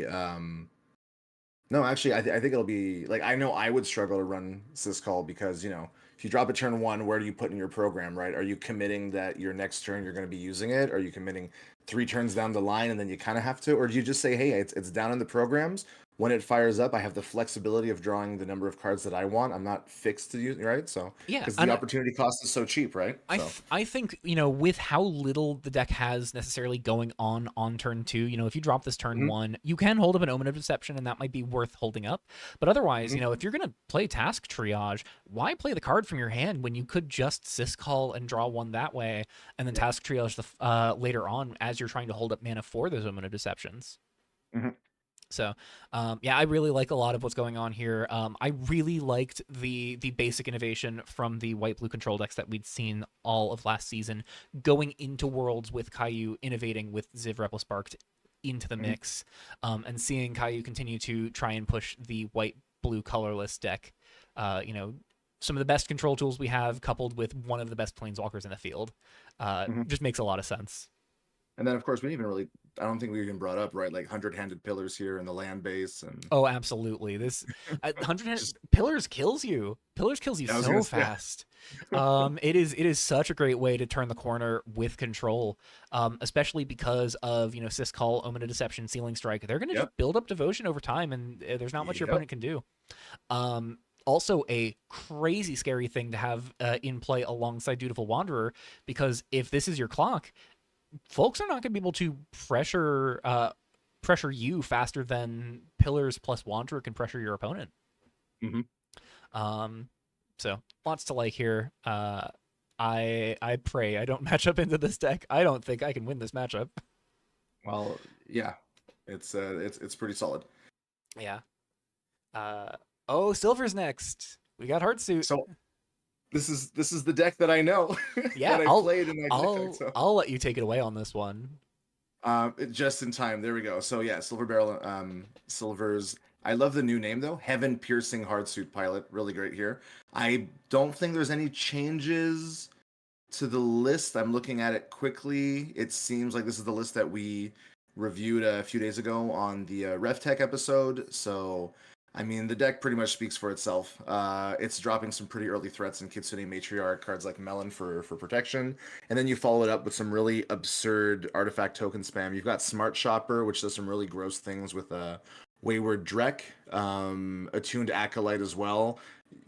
Giving everything that's lying around Exalted has proven to be so good, and it's very easy for your opponent to forget about the hard suit vehicle that's just lying around. I know PTM and I, when we did our matchup, ended up mattering that even though you cleared out the Acolyte, that 4/4 vehicle is just still lying around.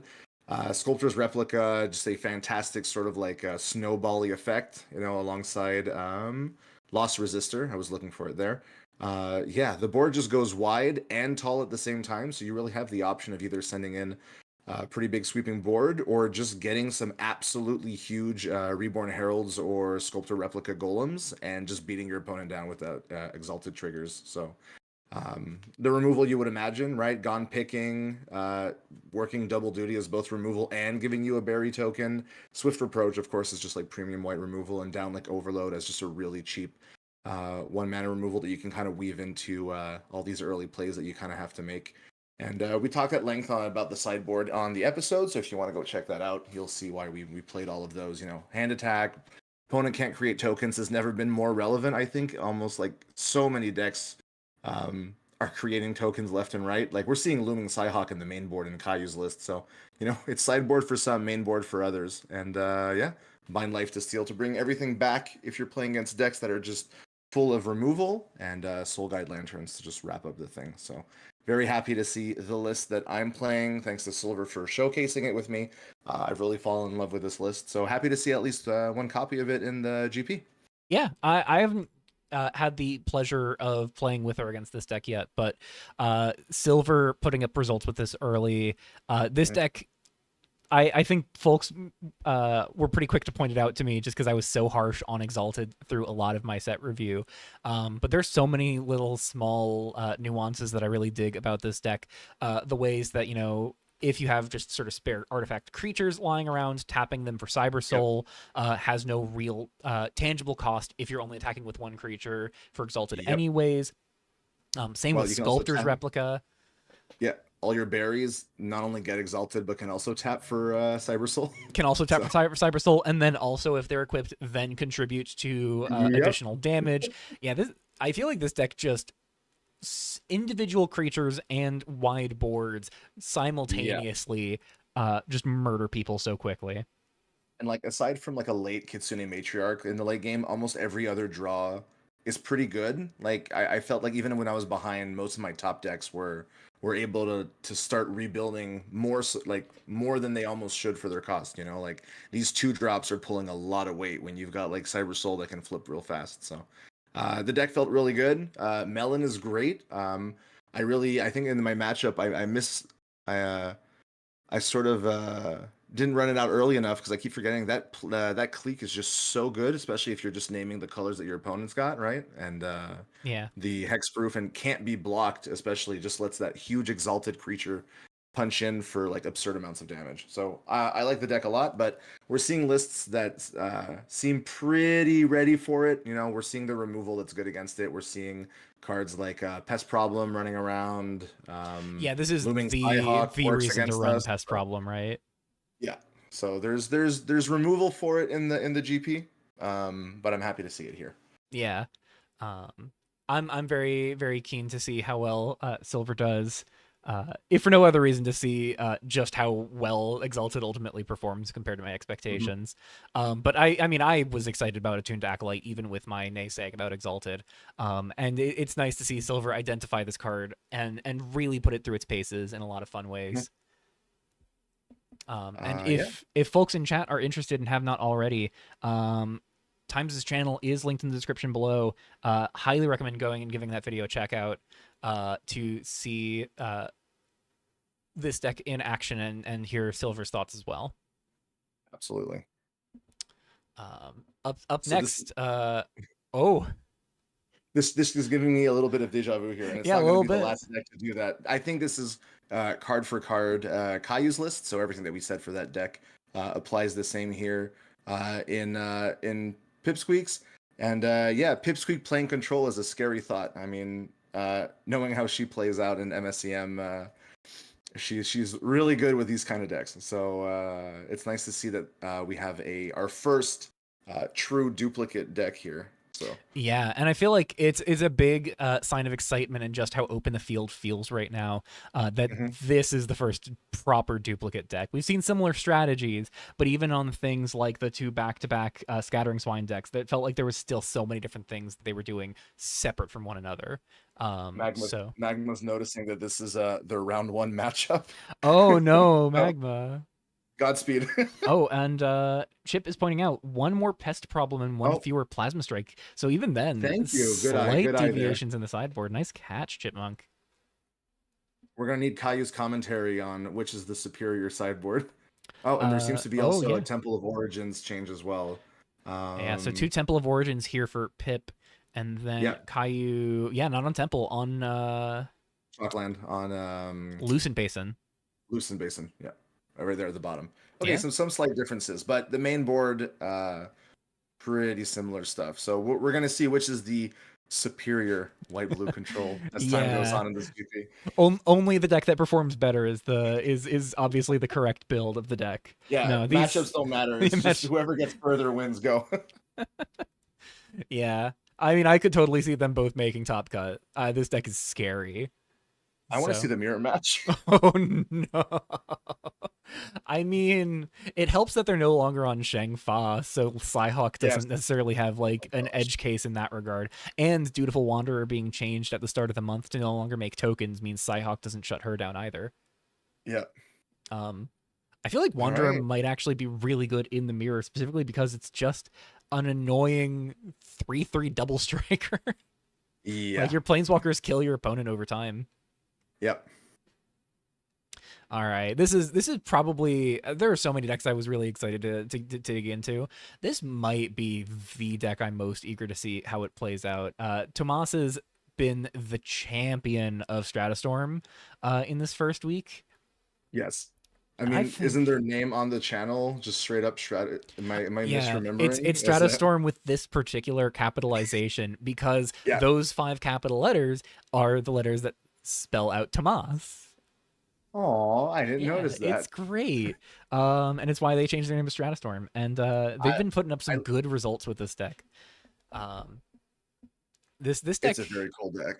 I tried this out when I was experimenting with the like cycling combo deck with Emperor Zuhan and Mhm. our old reliable 2 mana 2/2 Trendsetter, and Stratustorm plus the Arbiter Yep. just ends the game.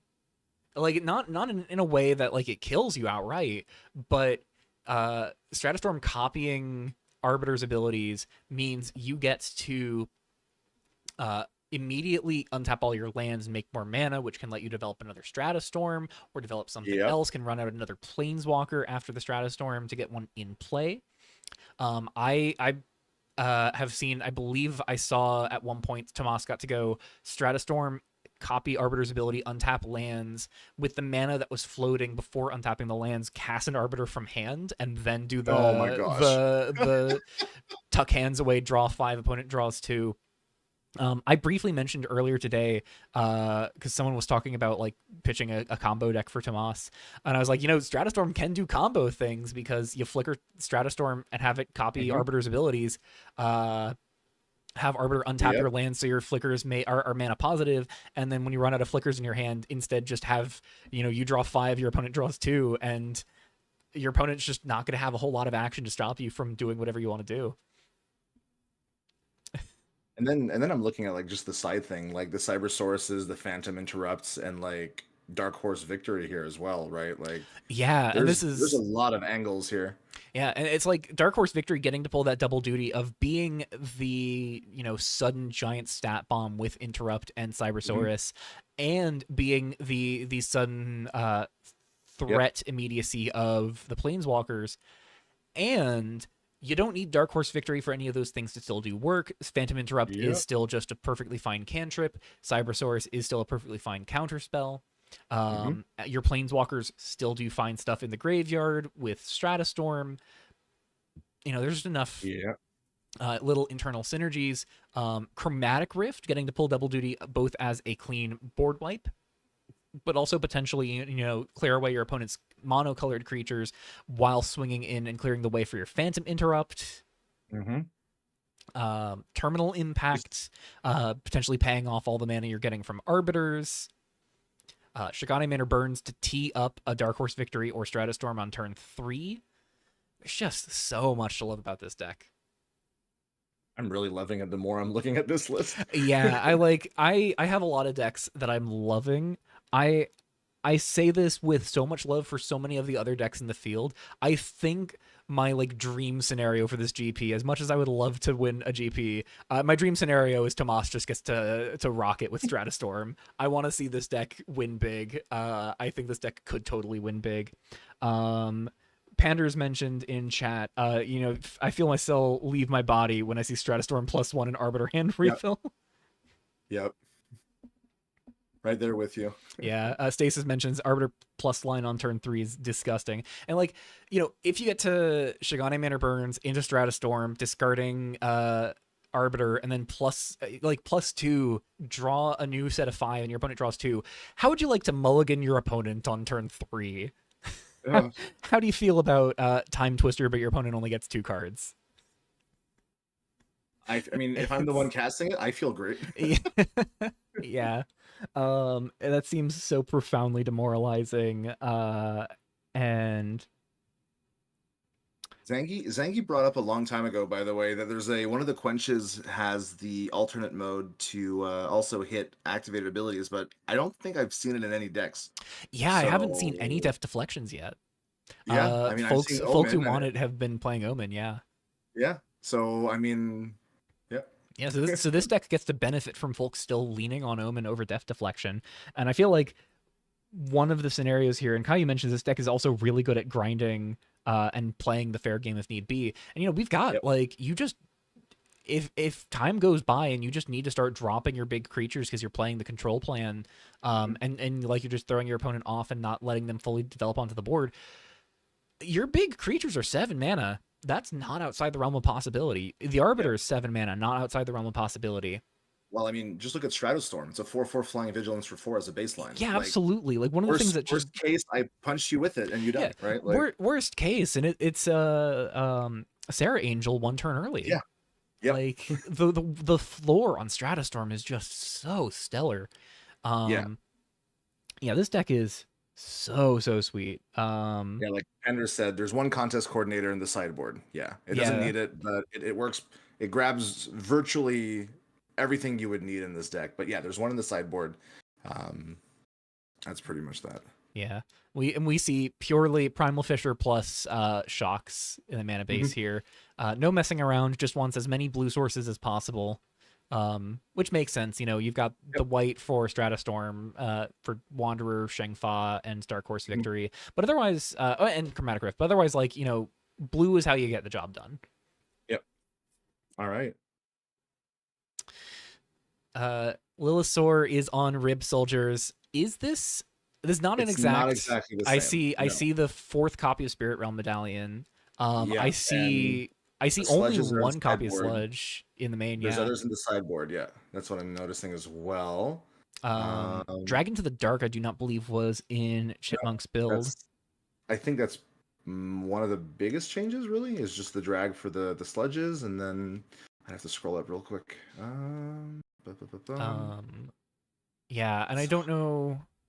higher than Was I thought. was Chip on 23 lands or 22 or 21? Chips on 22 lands. 22. So both agreeing on land count. Here you stay on Lee's. I'm going to stick on chips, and I'll say so. There's 4 Rib Collectors, 4 Transgressive, 3 Smiling Sledge in the main board, Mhm. and I think Lee's only got the one. Yep. 1 Karaja, 1 Masked Smith, 1 Exorcist, and 2 Audacious Rough Riders Yep. as the creature. We got a Crux Chainer of Titans as a Planeswalker. I don't Oh, think that is Lee's absent got that. from Lee's deck. Yeah. Yeah. 3 Deadly Dispute, 4 Ozan's Blessing. Two dispute here. 2 dragon to the dark. Okay. 4 Journey Begins. 3 journey. 2 abominable avalanche. Yeah, no Abominable Avalanche here in this one. 3 Shigane Manor Burns, 4 Serve Again. I think yours is 3 and 3 and 4. 3 and 4 here as well, and then 4 Okay, Spirit and Realm then Medallion here, and then only 3 there for 3. you. Only Yeah. 3. Yeah, so there's like some slight differences, but ultimately it's the same. Very much the same concept. It's the Rip Collector combo. So Yeah, and I'm willing to count this a like full double up, like with yep. the Yeah. white blue colorless control. If Chip if even Kaiser shouting gets out counted, Lilithor in the deck title. yep. This is the same strategy, even if there are some changes here and there in the main. The core is still very concise, and Yep. there's just so much I love about this deck. And we talked at length about it, so I think at this point Yeah.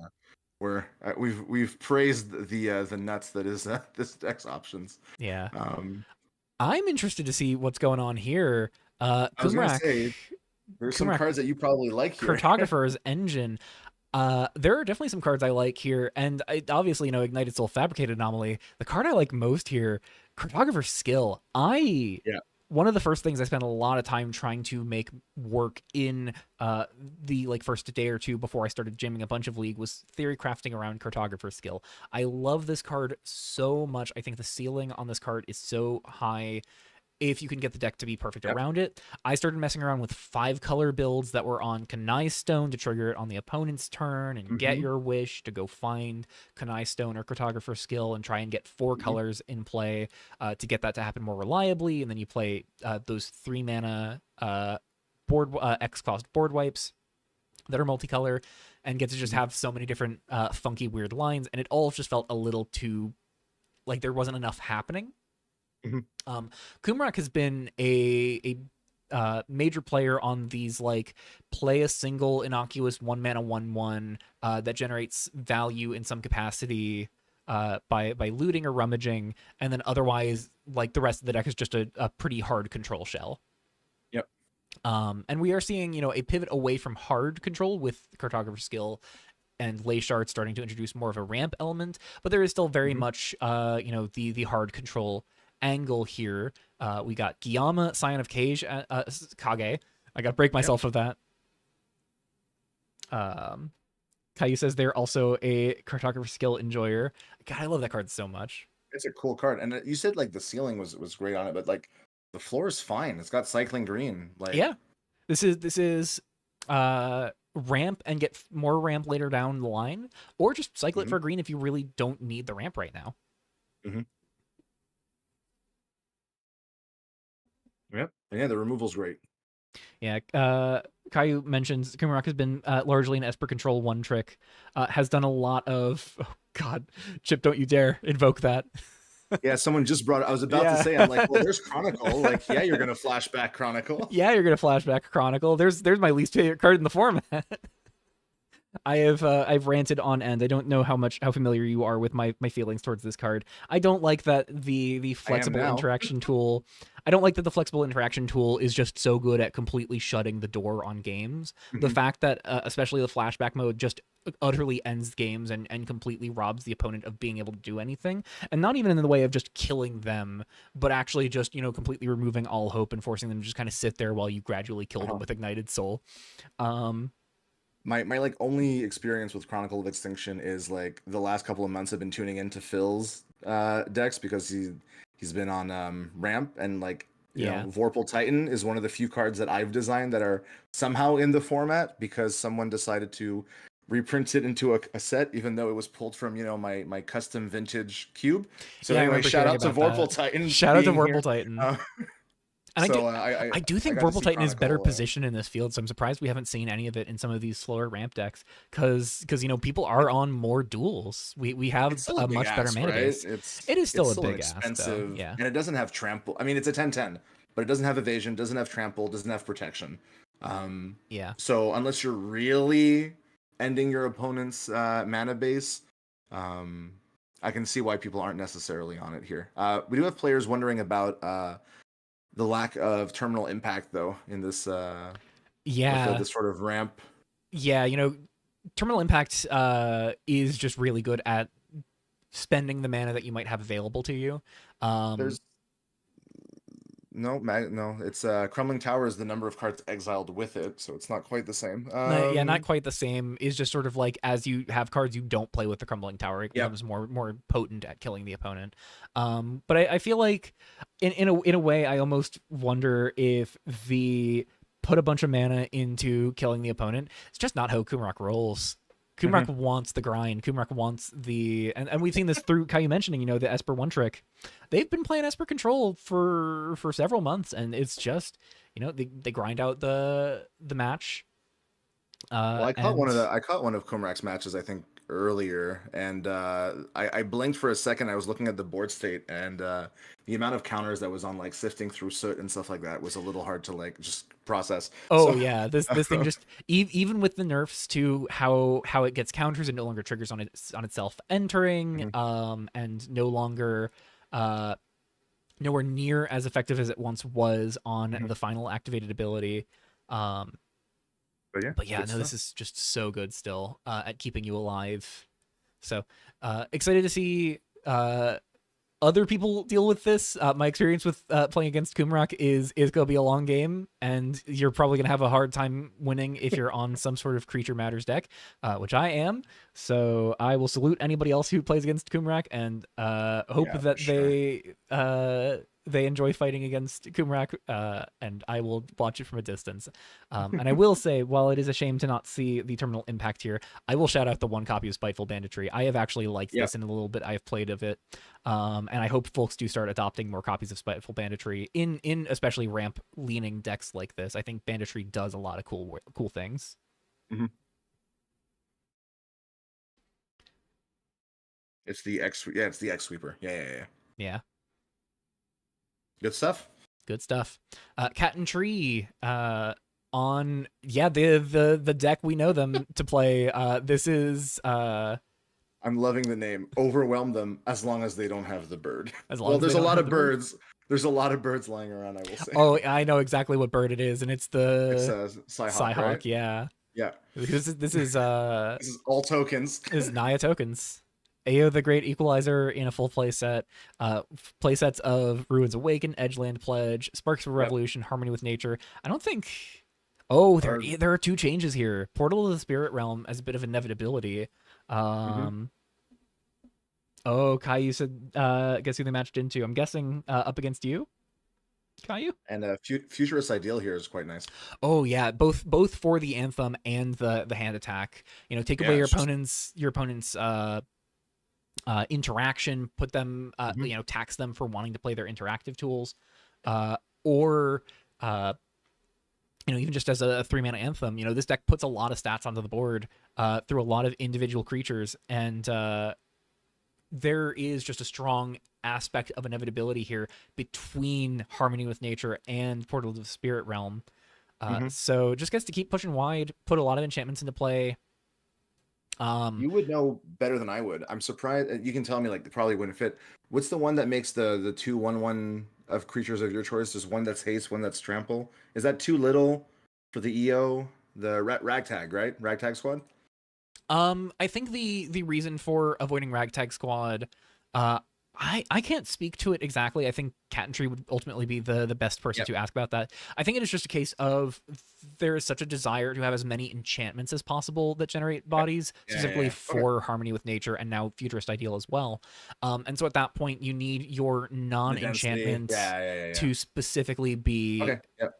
to specifically be contributing something more meaningful. And Ruins Awaken, ultimately, while it doesn't get anything with haste, does get to overall put one more token into play. Yeah, for the background. Yeah, okay. Yeah, yeah. I Um, dig it. And yeah, harmony with nature needing that enchantment density.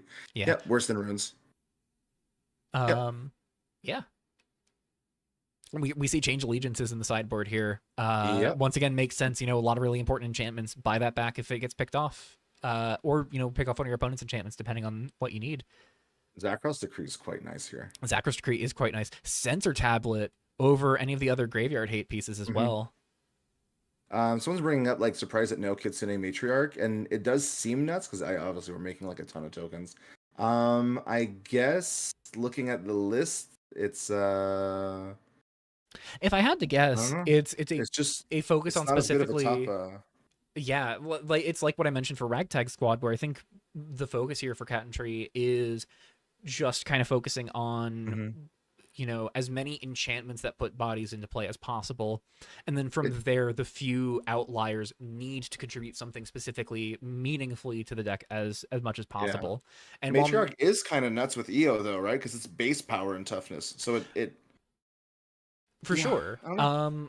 I think Harmony with Nature and to an extent Portal as well are very nice with Mhm. Matriarch, especially because and Sparks of Revolution once it's flipped into Freedom Mhm. are very good with Matriarch in particular.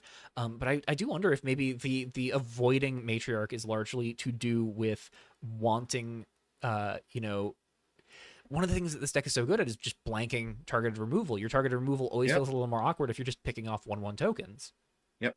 And EO is a good target for removal, but it's not Hmm. as great as all of these like powerful value creatures that you might want to pick off. It's kind of equivalent to just picking off a Futurist Ideal. Hmm. Yep. So in that Yep. regard, maybe avoiding Matriarch is in part to kind of interfere with opposing removal as well. Hmm. Yep. There you go. There's the answer. Yeah, But yeah, honestly, I could definitely see someone trying out this list with a matriarch in there and seeing how that goes. But yeah, absolutely. definitely can understand why this one I isn't on think it. as you move towards Matriarch, you move away from the enchantment plane and you want more Hmm. things like Yep. Teshima, like Ardor, stuff that just are creatures that can repeatedly put stats in play. Like we haven't seen too Mhm. much of the, or at least I haven't seen too much of the 2/1 for 2 in white. That whenever another non-token creature you control enters, you get to pay 1 and make a subroutine token that makes a 1/1 every 3 turns. I feel like a deck like that that wants that would want Matriarch a lot more Mhm. reliably.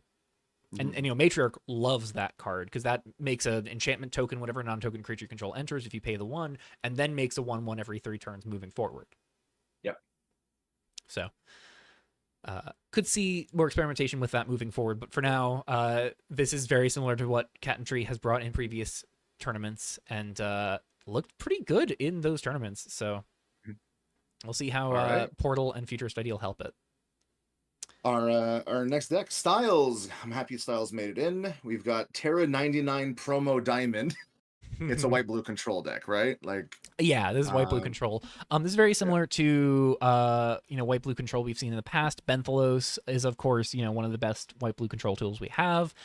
Copies up your Omen of Deceptions, copies up your Banishing Light effects. Copies a lot here. 18 enchantment. 18 enchantments. There's also Oh, 5 plus the enchantment plus creatures, 5 enchantment but creatures. you're Yeah. not copying a Farah. You don't want a legend No. to rule yourself. It is very good, I guess, in theory, if you want to pay 5 to copy Stormscraper of Ketafos. If you get to 7 mana, yeah. If you get to 7 mana, I mean, hey, if you get to 7 mana, you copy a Stormscraper of Ketafos, and then the one that you have in play attacks and copies the Stormscraper again, and you just start to get spiraling out of control. But the regular one can get it. Yeah, okay. Yeah. Realistically, though, you're going to be using Benthelos to copy, Seal Away, Omen of Deception, Syscall. So that's available on more turns reliably. And I think that's something I'd seen Caillou mention where, like, Benthelos plus Syscall is really good because you can set up Syscall on multiple different programs. So you have more turns where it's an available resource to you. Honestly, we were talking a lot about Syscall as like a one and done, but like imagine you're loading up your program with 3 of these, right? Yeah. Which means literally any turn that you land, you get the option of drawing as many number of cards as you kind of want. So yeah, I can definitely see the. You can just nice, pay some mana, draw a couple cards, and then hold up a counterspell or 2, and your opponent just kind of gets to go, well, I can never beat this because you're drawing like 3 cards a turn, and I have to punch through counterspells you keep drawing. Yep. And the one of Revolt at the Palace, the curve is pretty low here. It gets a Farah into play, gets Syscall, gets any of these Banishing Lights. I felt awkward about Revolt in these more interactive decks with Omen of Deception and the Farah's Judgment. But there are just enough hits for Revolt at the Palace where it does seem reasonable. And I will say, with my experimentation with Revolt at the Palace so far, I love it with the Theros Devotion lands. You get to Chapter 3, give your creatures double strike. In response to that ability on the stack, animate your 100-handed pillars, clock your opponent for 8. Gross. It's nasty. It is a huge swing, especially if your opponent's not ready for it. I like it most with Gates. Oh, what we got? No, sorry, we got chat mentioning Benthelos and Syscall also means you get that easy 3 devotion pips. For Avara's Judgment. Yeah. For Judgment and Afara herself. Yeah, that's great. Yep. Caillou sent this list of styles. The spice he added was the one of Revolt. It's the Revolt. I think that is some worthy spice. But yeah, I've especially liked Revolt with Gates to the Underworld because that's the white-black one that gains lifelink. So 12-point life total swing between your opponent losing 6, you gain 6. It's just so monumental. All right, good stuff. Yeah.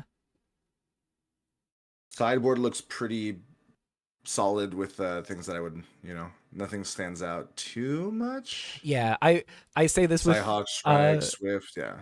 I say this mostly because we've seen the white-blue control sideboard from Caillou already. This is definitely a white-blue sideboard that I believe Caillou would build. In the sense that there is just enough flexibility of options to board in that all play similar roles but have different value in different contexts. A lot of great stuff. And of course, Caillou, a big fan of the Dormant Monstrosity and Control decks as well. Yeah. And I get why. I've seen it do work. Really good stuff. Yeah. All Who Wander on a deck that very recently made deck lists. This deck name is brilliant. It's only called Magma when it's inside the deck list. My elementary students would be proud. We are learning this stuff right now. Yeah. Magma Council as a one of has dodged the unifying nerfs to pull it in line with where Aqua Crew has been taken. The Dormant Monstrosity, Caillou says, is thanks to Chipmunk playing it against him first. I see. Well, then thank you to Chipmunk for that innovation, because it definitely has looked very good out of the sideboard in the matchups I've seen it come in through Worlds. But yeah, Magma Council, this card has been really hard for me to evaluate because it pushes damage to the opponent pretty effortlessly. It clocks your opponent pretty effortlessly, and you play a fetch on your turn, crack a fetch on your opponent's turn. Yeah. Remove two permanents. I was gonna say, like, yeah, you're gonna get some incidental damage off the ETB, but that landfall is what's really looking great to me. All right. Yeah, and I especially like this in a like Mardu control context like we have here, Mm-hmm. because one of the things that I think is so unintuitive in my brain is I'm so used to the play patterns of Aqua Crew, where you want to like either you get to the late game and you flash it in and then cast a spell after casting Aqua Crew, Mm-hmm. like on your opponent's end step, particularly back when it was once each turn rather than once in general. Mm-hmm. Um, but with Magna Council still just being once each turn and repeatable, um, this just gets to stick around. You can play this turn 6, then make a land drop after you play it, and if that land drop is a redeveloped cityscape, you pass to your opponent, crack the cityscape, and that again that's 2 permanents removed on your opponent's Yep. upkeep, between your Which turn and your is opponent's yeah. turn. Then this becomes like a real extant problem your opponent has to clean up eventually, and depending on how your opponent chooses to answer Magma Council, that might not necessarily be the end of it, depending on how this deck has means to deal with enchantments, because your opponent just Mm-hmm. Sealing Strikes it, you play your own Sealing Strike, get back Magma Council, and start the loop all over again. Oh gosh, and if it ETBs again, And if it ETBs again, that's more damage to the face. And then you've got, ley shards as artifacts, a whole bunch yep, of enchantments enchantment, with, planeswalker, creature. Yeah, you've got a lot of uh, yeah, you can dome for 5. Probably not 5 too often because artifacts limited yep, to ley shard. and you're Um, usually but cracking a late but shard. But you three, four. you could have a tapped treasure from Shigani Manor Burns. Because if you play Oh, SMB true. on turn 2, turn 3 you do the discard, turn 4 you deal damage. If you cast Magma Council on curve, turn 5 would be where SMB makes another treasure on curve. Mm-hmm. So that would be a tapped artifact you'd have no reason to not have in play. So pretty good in that regard. Lots of good removal in the instant slot. Lots of good sweepers in the sorcery slot. You've got removal in the land slot too, right? Yeah, Because removal in the land slot with those fetches. yeah. Isolated tower. I have loved in my experience playing it, is definitely one of the ones I am higher up on. Mhm. And Magma Council wants you to have those density of fetches, I think, in some degree as Exactly. well. Yeah. Well, 3 cityscapes, 4 Fisher, one of each of the tapped fetches. My Yeah. biggest concern is that's 10 fetches and only 6 basics. Um. Well, 4, 5, 6. Yeah. So I suppose we'll Um. see if that comes up too often. That is true. I guess the goal is have your opponent be dead before that it becomes a problem. Yeah, I will also say before we move on, Celise being a playset here, I have wanted to make this card sing since it was printed this time last year, or printed into Rev this time last year. I remember when that -4 was a -3 prior Oh my gosh, this to. thing stuck around. Well, no. So this was a -3 prior to the set rotating in. Oh, okay, When the okay, set okay, when the okay. set joined the format, one of the few changes. This was not like very widely publicized, but one of the few changes that was made to Cyber Rose that I remember seeing was Celise being taken from a -3 to a -4, and I think that's Okay. super reasonable. But I remember looking at this card so much and seeing people hype up Marilai and some people hype up Shengfa, and I didn't see a whole lot of chatter about Celise, and I was just kind of, especially off the heels of the Pauper Mhm. GP and everybody playing Diabolical Minion, I was just staring Celise down, and I was like, if they don't change this, I'm gonna ruin so many people's days with this. Yeah, this is a pretty terrifying thing if it did stick around after using the -4. Well, in that case, it would have been the -3.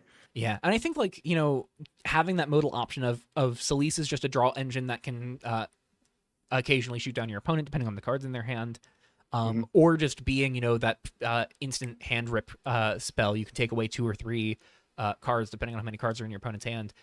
It's fine. It's good to just sort of punish your opponent in a resource attrition matchup, which this deck is really inclined towards pushing the opponent to have to play. So in that regard, Celise buries the opponent in that attrition matchup either by providing you more tools while killing your opponent through her passive end step trigger, Hmm. or just ripping away cards from your opponent's hands to deny them resources. Red Panda's Um, saying that All Who Wonder is saying this was like a linchpin for the deck. So yeah, it's their Phyrexian Arena, and the life gain mode is fairly easy to turn on according to them. And yep. yeah, like, you know, I don't imagine this is something you want to do often, but you can, you know, say your opponent's at 4 and they're at 1 card in hand. Mhm. Cast Celeste, tick her up, target your opponent, then end turn, they lose 1 from her trigger, from her Yep. activated ability, lose 3 from her trigger, and they're just dead. And you're up 3. and, And they're and dead, you're up yeah. and you're up 3, and that incremental damage, like, I say this as a hypothetical, that's not entirely outside the realm of possibility. You've got Magma Mhm. Council, you've got Panic, you've got Shigani Manor Burns. There's a lot of just incremental annoying instances of damage, and you've got other Salises over the course of the game. It is not Mhm. outside the realm of possibility that your opponent is sitting at 4 and Celise just closes the door, or sitting at Yeah. 4 or lower and Celise just closes the door. So it is, I love seeing All Who Wander put her through her paces, and this is another matchup I really hope I can dodge. Mhm. Um, There's some cool stuff in the sideboard too. Like I'm noticing that Athreos right now. yeah, Um, punish these sacrifice decks yep. by making all of their creatures die and gain you life in the process. And kills them in the process. Nightmarish card to pick off for the sacrifice decks. Um, Amazing with board wipes, Yeah. which you are inclined to run anyways. Um, And we've got some, right? Chronicles, Chromatic Rifts. yeah, Chronicles, Chromatic Rifts. I will say I've talked about the burn. There's also Out with the Old as more like incremental damage. So like there's a lot of things in this deck that just gradually kill the opponent. Yep. And they do so as a reward for doing other things over the course of the game. So like Mhm. it just seems good. Yeah, good stuff, good stuff. Yeah. Scribble on Oil Deep Hacking. This is Heap Looks like a Ludicon, Gates to the Underworld. This is a mono black yes, it's mono mono black. black mid range Gates or is just there control. for the Oh, this is Damned to Hell. This is Damned well, to it's Hell. damn to hell, right? Yeah. Yeah, this is Damned to Hell control. I So love there's it. playsets of Life Hacker and Inner Rings Pupil. I've not seen much of Life Hacker so far, I so saw it's it nice to see. once. I saw it once. PTM cast one and then I removed it and PTM conceded that game. Oh, I It was feel like a like Hail Mary. especially if Life Hacker level up happens and then it gets removed after level up before it does anything, it's just so demoralizing. It's the thing that scared me off of playing this card so far. I I don't think PTM activated the level up. I think it was like a cast pass, and I removed it on the end step to go in for an alpha strike. But Yeah, I think I've seen somebody else use the pay one, pay 4 life, swing in, immediately recoup it, get a card. Like it's a big hefty card. Like even before the level up, 4/4 lifelink for 4. Like yeah. we got yeah. We've got playsets of Mame, playsets of Damned to Hell. Yep. Um, All that remains can be good if you land other cycling cards in the graveyard, I suppose, for the sake of Damned to Hell. Yep. Though I don't think there are. Yeah, there aren't any other cycling cards in the There, main. yeah, I was about to say I'm not seeing any. And none in I'm the imagining Damned to sideboard. Hell. Well, I mean, it does count the number of swamps, right? Yeah, it does count the So, number of like, swamps. So like that's the ultimate intent of Damned to Hell is that unless one of your lands is a gates to the underworld, this is 5 mana, deal 5, split as you please, and gain 5. yeah. And then it just scales up harder the longer the game goes. And I think that on its own is a solid baseline for this spell to do a lot of work Mhm. in these control shells. It also finds like Heap Ludicon, right? Because it's got swamp cycling. So, like, at worst, your early copies can go and fetch out this Death Touch beat stick right as your lens, and then when you finally get to that 5 mana, your Damned to Hell is doing a lot of damage. So, Yeah, and I spectated. I think it was, I believe, Purple Murasaki. I got to spectate on Mono Black control because I've seen them messing with Mono Black and Mono White control. mhm. Heap Ludicon, like I've seen this get up to a 6/8. Oh, you actually saw it all the way up to level 3? I saw it all Dang. the way up to level 3. Like this can just happen. Because like the 2 for level 1 and 2 is totally reasonable. Oh Like yeah, that's an annoying body, but 6/8, that's dangerous. yeah. I remember writing off the level up lands early on, but I think I've been overjoyed to see so many people push towards monocolor slower decks, especially as we've seen aggressive decks push towards more and more colors. It's very interesting Hmm. development. I've seen some other folks talk about in the field right now. Hmm. I haven't had a Um, chance to see much of the other ones, like Archive Telemetry. Um, just as like a small vigilance, I guess doesn't feel quite as impactful. But I've seen the white and the black one so far. yeah, Lifelink Death Touch being pretty big. yeah, and I think I have to imagine. I know a lot of folks were in the like first 24, 40 hours. 48 hours, a lot of folks were experimenting with big mono red or like big red Hmm. white. I have to imagine some folks were playing the red level up land in some Astarion, capacity yeah. just to try it out. Yep. But yeah, this deck is sweet.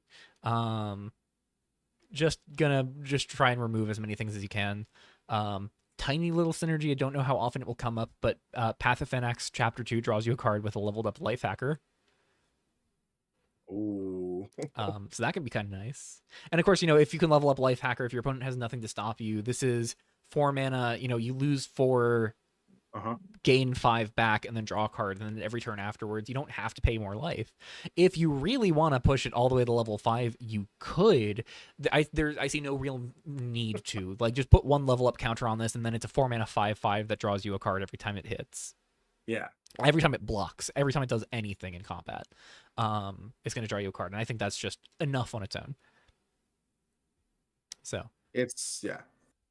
and then of course, I mean, if you can level up Life Hacker, that's great with Damn to Hell as well.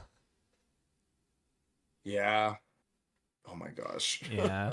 So mono black control. I know this is a matchup I think is reasonably winnable, and that was against a version of this deck that was much more capable of fighting on the board. Purple Murasaki did have a decent number of creatures in that shell from my Mhm. from my recollection. But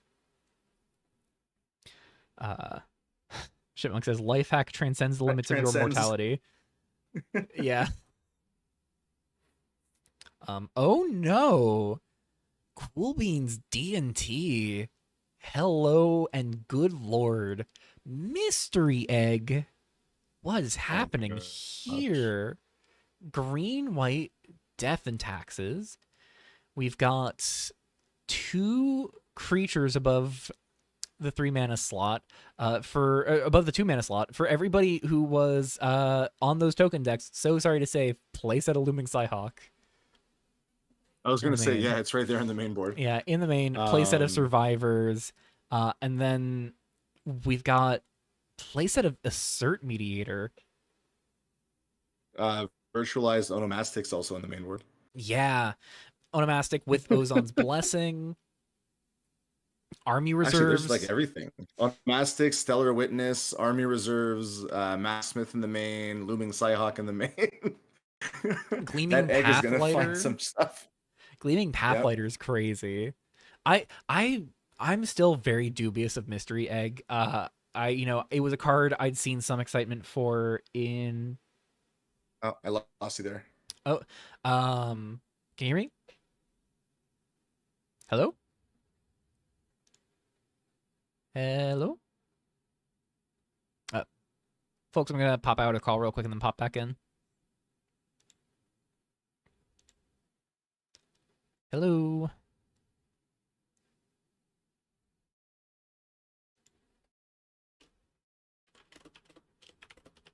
Sorry, we're having some technical difficulties, folks.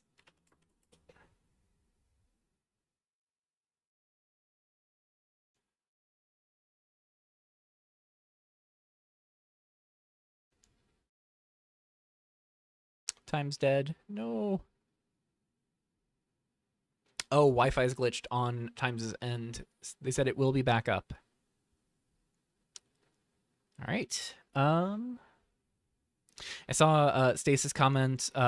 Ricky's retirement has been greatly exaggerated. Uh, are they are doing monument things? I saw them comments that they were kind of unimpressed by monument. So exciting to see it still in there.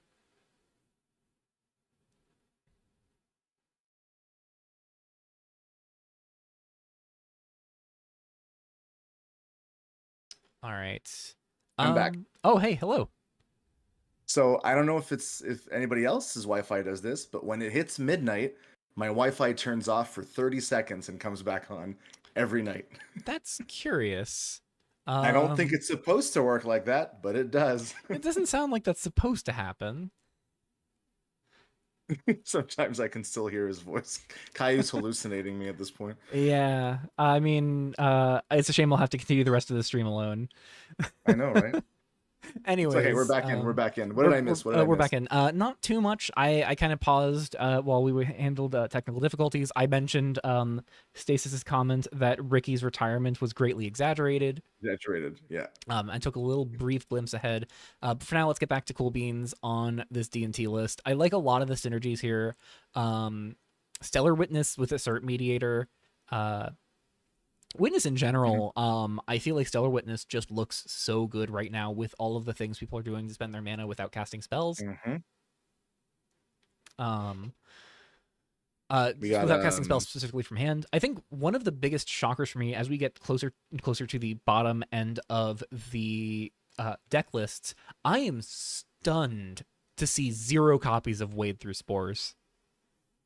I'm gonna have to look up that card. I don't know what it is. So it is 3 black for sorcery. In fact, I'll pull it up on stream right now because I have Manifesto open. Yeah, I've got it in front of me as well. I had Manifesto right up there. Okay, so oh, never mind. I think I remember this. Did it used to do something different, or was it always? I don't know if it did. I don't believe it has ever changed. But this is Was this the one that people were like doing like sneaky stuff because the flashback is so cheap, but the main cost is 5, so you could do like some shenanigans, right, with the fact that it was a 5 cost. Am I misremembering? Um, I have this memory of someone using that yes. to exile the So spell. I'll pull it up. I'll pull it up on my end. The big card that it was played with was JJ Mack Trendsetter from Hyperpop. Okay, and that rotated. And so that rotated with Hyperpop's that's rotation. what I'm remembering.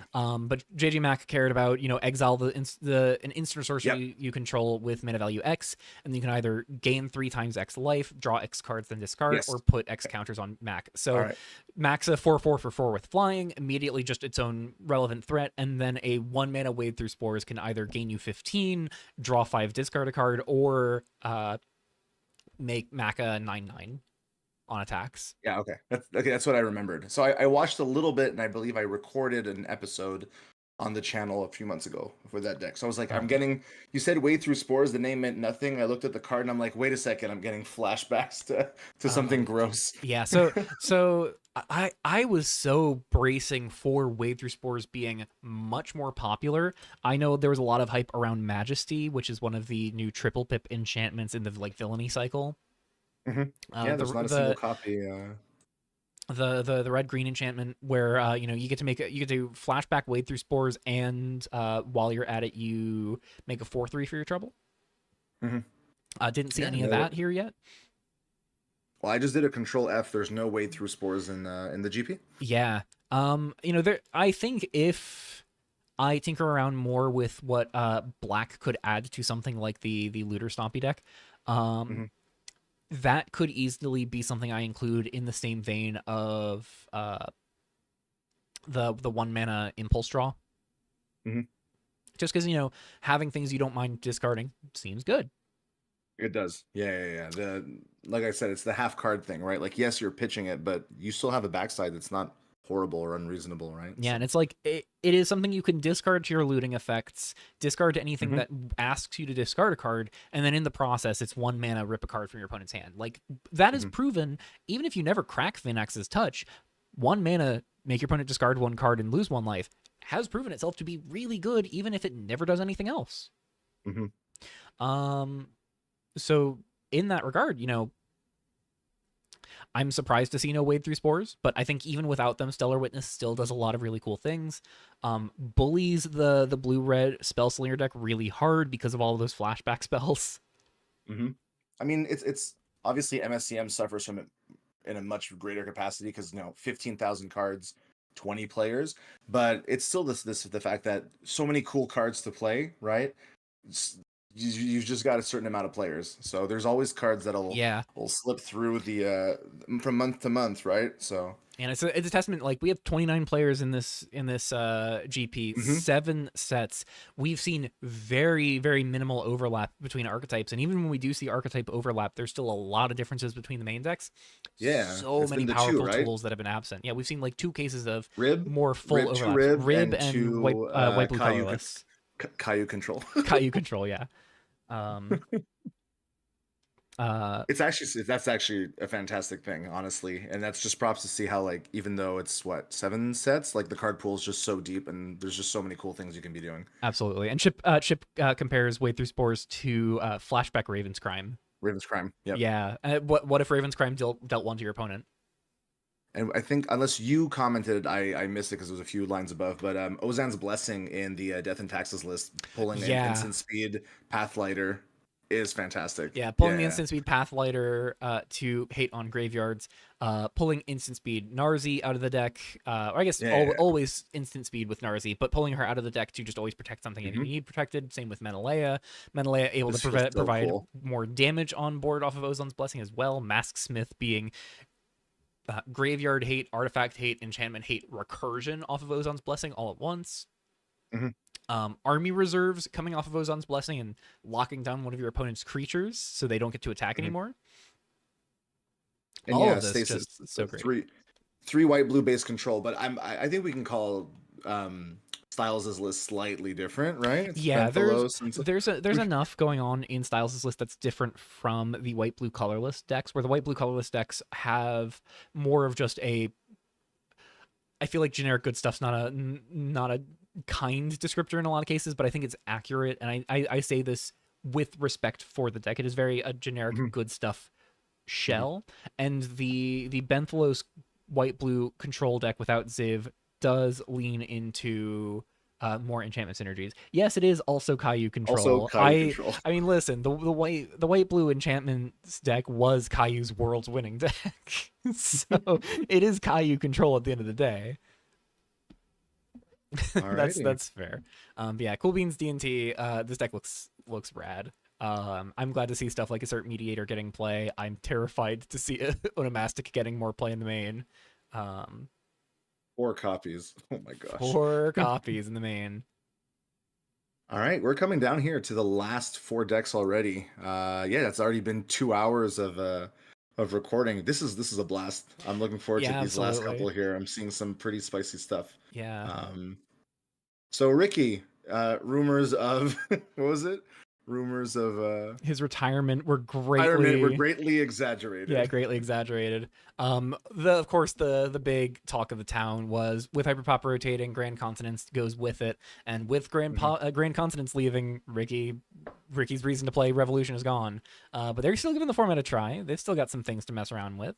And Revolutionary's Monument drew a lot of comparisons to Grand Consonants in a lot of ways. You know, look at a bunch of cards from the top 10, get a bunch of things from the top 10 into play. Yeah. Only seems reasonable. But of course, Revolutionary's Monument forcing you to sacrifice the things that are in play bends the deck in a very different direction than what traditional Grand Consonants could do. This is some really interesting stuff because there's like the cartographer skill kind of like landfall package that we saw from I think it's less the cartographer skill package and more. This is a Weftheart deck. Oh wait, hold on. I'm gonna have to read that card. so essentially, this is Enchantment Pod. Oh, okay, Pod. Okay. Yeah, this is Enchantment Pod. So Weftheart, 1 double red and a green for 5 loyalty. You can make subroutines that impulse draw for a turn, but most of the time the value with Weftheart is going to be -1 to sacrifice an enchantment. Go find one that costs 1 more mana and put that into play.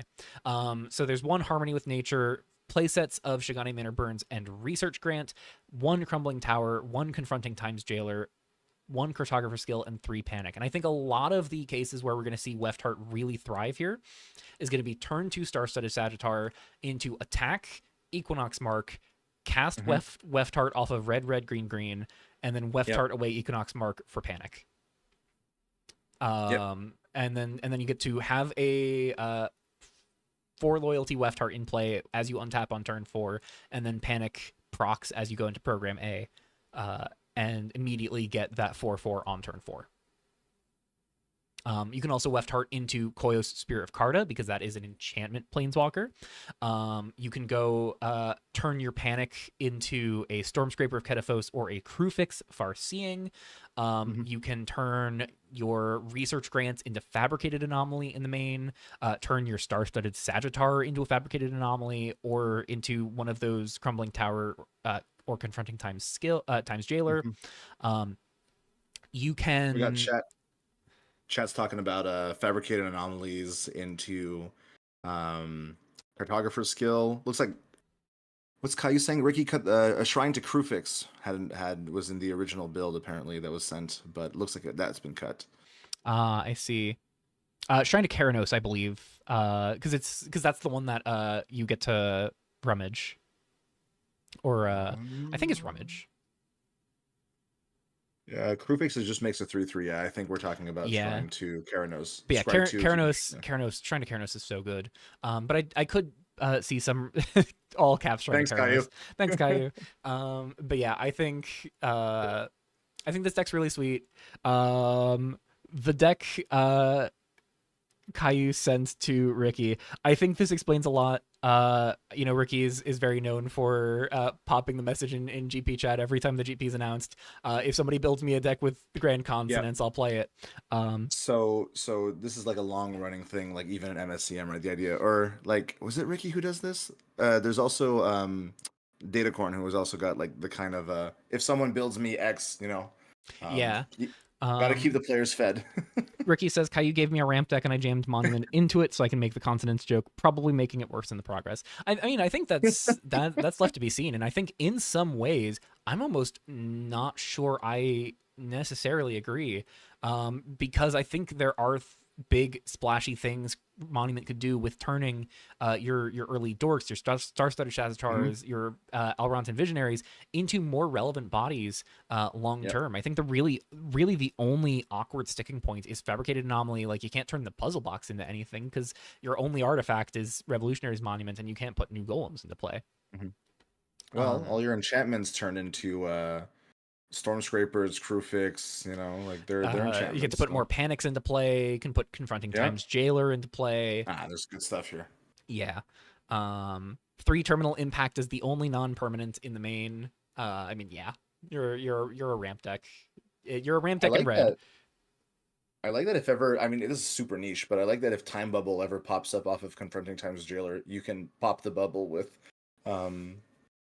Wefthart, right? Yeah, you can pop it. Yeah. In the main, the only thing it can go find you is Harmony with Nature.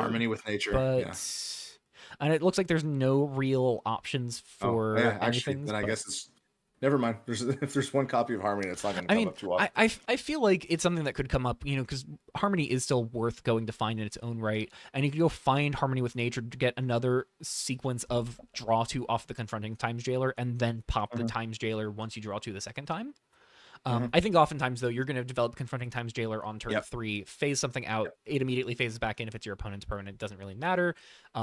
Actually, no, something that is relevant. Turn 2 Star-Studded Sagittar, turn 3 Confronting Times Jailer, phase out the 1 blocker. Oh, okay. Well, there we go. So that could be very relevant in its own right. And then you draw 2 cards, Wefthart, crack Times Jailer, go find a panic, clear another blocker, swing in with the Sagittar again. It's so cool that, like, this is just like commentary. Like, there's like little pieces of this deck in lots of other decks that we've seen, right? Like the Monument, the Stormscrapers, Krufix, all the enchantment stuff. But this is just a totally different take. Them. And it's such a different context. Yeah. We see Chipmunk mentioning Wefthart makes you play weird things like Grasp of the Yeti. Oh yeah, because I guess that is a sort of tutorable removal spell. In a lot of ways. I never remember what that 3-mana destroy a flying artifact or enchantment called. They keep renaming it all the time in canon. So yeah. It keeps coming up in all sorts of different configurations. But yeah, this being, just like buff one of your creatures that was already in play and then pick off a flyer or pick off an artifact or enchantment. Very relevant. God Divided, pick off a bunch of tokens. Brutal against the hard suit deck. Scathing Remarks, particularly good against all of these like greedy multicolor decks. Um, Omen of Deception can be really good out of the sideboard as an interactive piece that you can use Weft Heart to turn into one of your value 3 drops. Hmm. Play set of Threadrippers in the sideboard I Yep. love, both as that strong interactive piece that you can just pitch from your hand when needed, and Yep. it's a perfectly fine hit off of Monument. Absolutely. Turn your Alrontan Visionary into a 4/4 that with first strike on your turn, just to try and turn the corner. Hmm. Uh, And we've Stasis, got. Why did Stasis, they, Ricky? yeah, lamenting that this is right before their deck. And as we scroll down, Weft Heart It's again, but there are some different hits. This is yeah. red green Weft Heart, no blue to speak of. So rather than pushing up to Teamer Weft Heart for Revolutionary's Monument and It's some like related things, Thrax's. yeah, we've got the Sagittar into Weft Heart for the turn 3 panic. We have Majesty here. Majesty Yeah. has arrived. How are we getting So Majesty this in the pipe? card's Oh, ooh, Dry to the Keen-Eyed. Both is a way to go find a basic forest, put it into play tapped if your devotion to green is 3 Mhm. greater, and then Weft Heart can turn that 1/1 into Majesty. Yep. Yeah, that's cool. I really like this cycle. I remember when KDT was first spoiled over on the MSC server when it had its preview season. I remember that whole cycle of cards just looked absolutely nuts, in a good way. Like they're, I'm a big fan of the what is it like? It's Strixhaven, right? Who started the little hybrid 2 color, right? Mm-hmm. And I really like the cycle, Majesty, Brutality, right? All that stuff Yeah. there. Even just in design senses, thinking about this cycle more and more started pushing me to think about. So I have a faction set I'm working on. How do I, if I made triple pip enchantments for my factions, what would those look like? And so I have like experimental things in my set file that were the last thing I was tinkering with. It's just a fun design seed to think about. Really cool stuff. These cards Yeah. are fantastic. Yeah, and I'm glad somebody's playing Majesty, and I know Stasis was very excited about it. So if somebody's going to play it, fitting that it is Stasis, since they had Mhm. so much praise to level at it, and I think a lot of that praise is deserved. Um, Thraxes is a fun hit here to see as well. Not too We've many got ways to pod into it. Really, only panic. But I think that's perfectly fine. If you're oh, sorry, I bumped my microphone. If your 4/4 is 3 turns away, if you just got it off of the panic trigger from it mhm. running, no harm in cracking it to Weft Heart, going and finding Thraxes and immediately swinging with 5/5, and then your opponent's just gonna have to tread really carefully to avoid getting you a bunch more Yep. 5/5s. And talking about big swings, Stace is bringing up that Majesty directly followed by an Ardor on turn 4, giving that a 4/3 Spirit Beast +1/+1 and haste. Yeah, so you get to swing a 5/4. Yep. On top of that 2/2 generated off of Ardor and whatever else you already had on board, right? So yeah, good stuff. Yeah. It must end in a Y, 3 mana, and the emphasis must be on the anti-penultimate syllable. Military doesn't count. I love chat. Chat's doing a great job tonight. Thanks everyone. Yeah, lots of fun thoughts in chat, both on the decks we're talking about, and also just other fun design thoughts and deck building thoughts and format Yeah. thoughts. Lots of great input from chat, and I made sure to enable anyone checking out this VOD on my channel.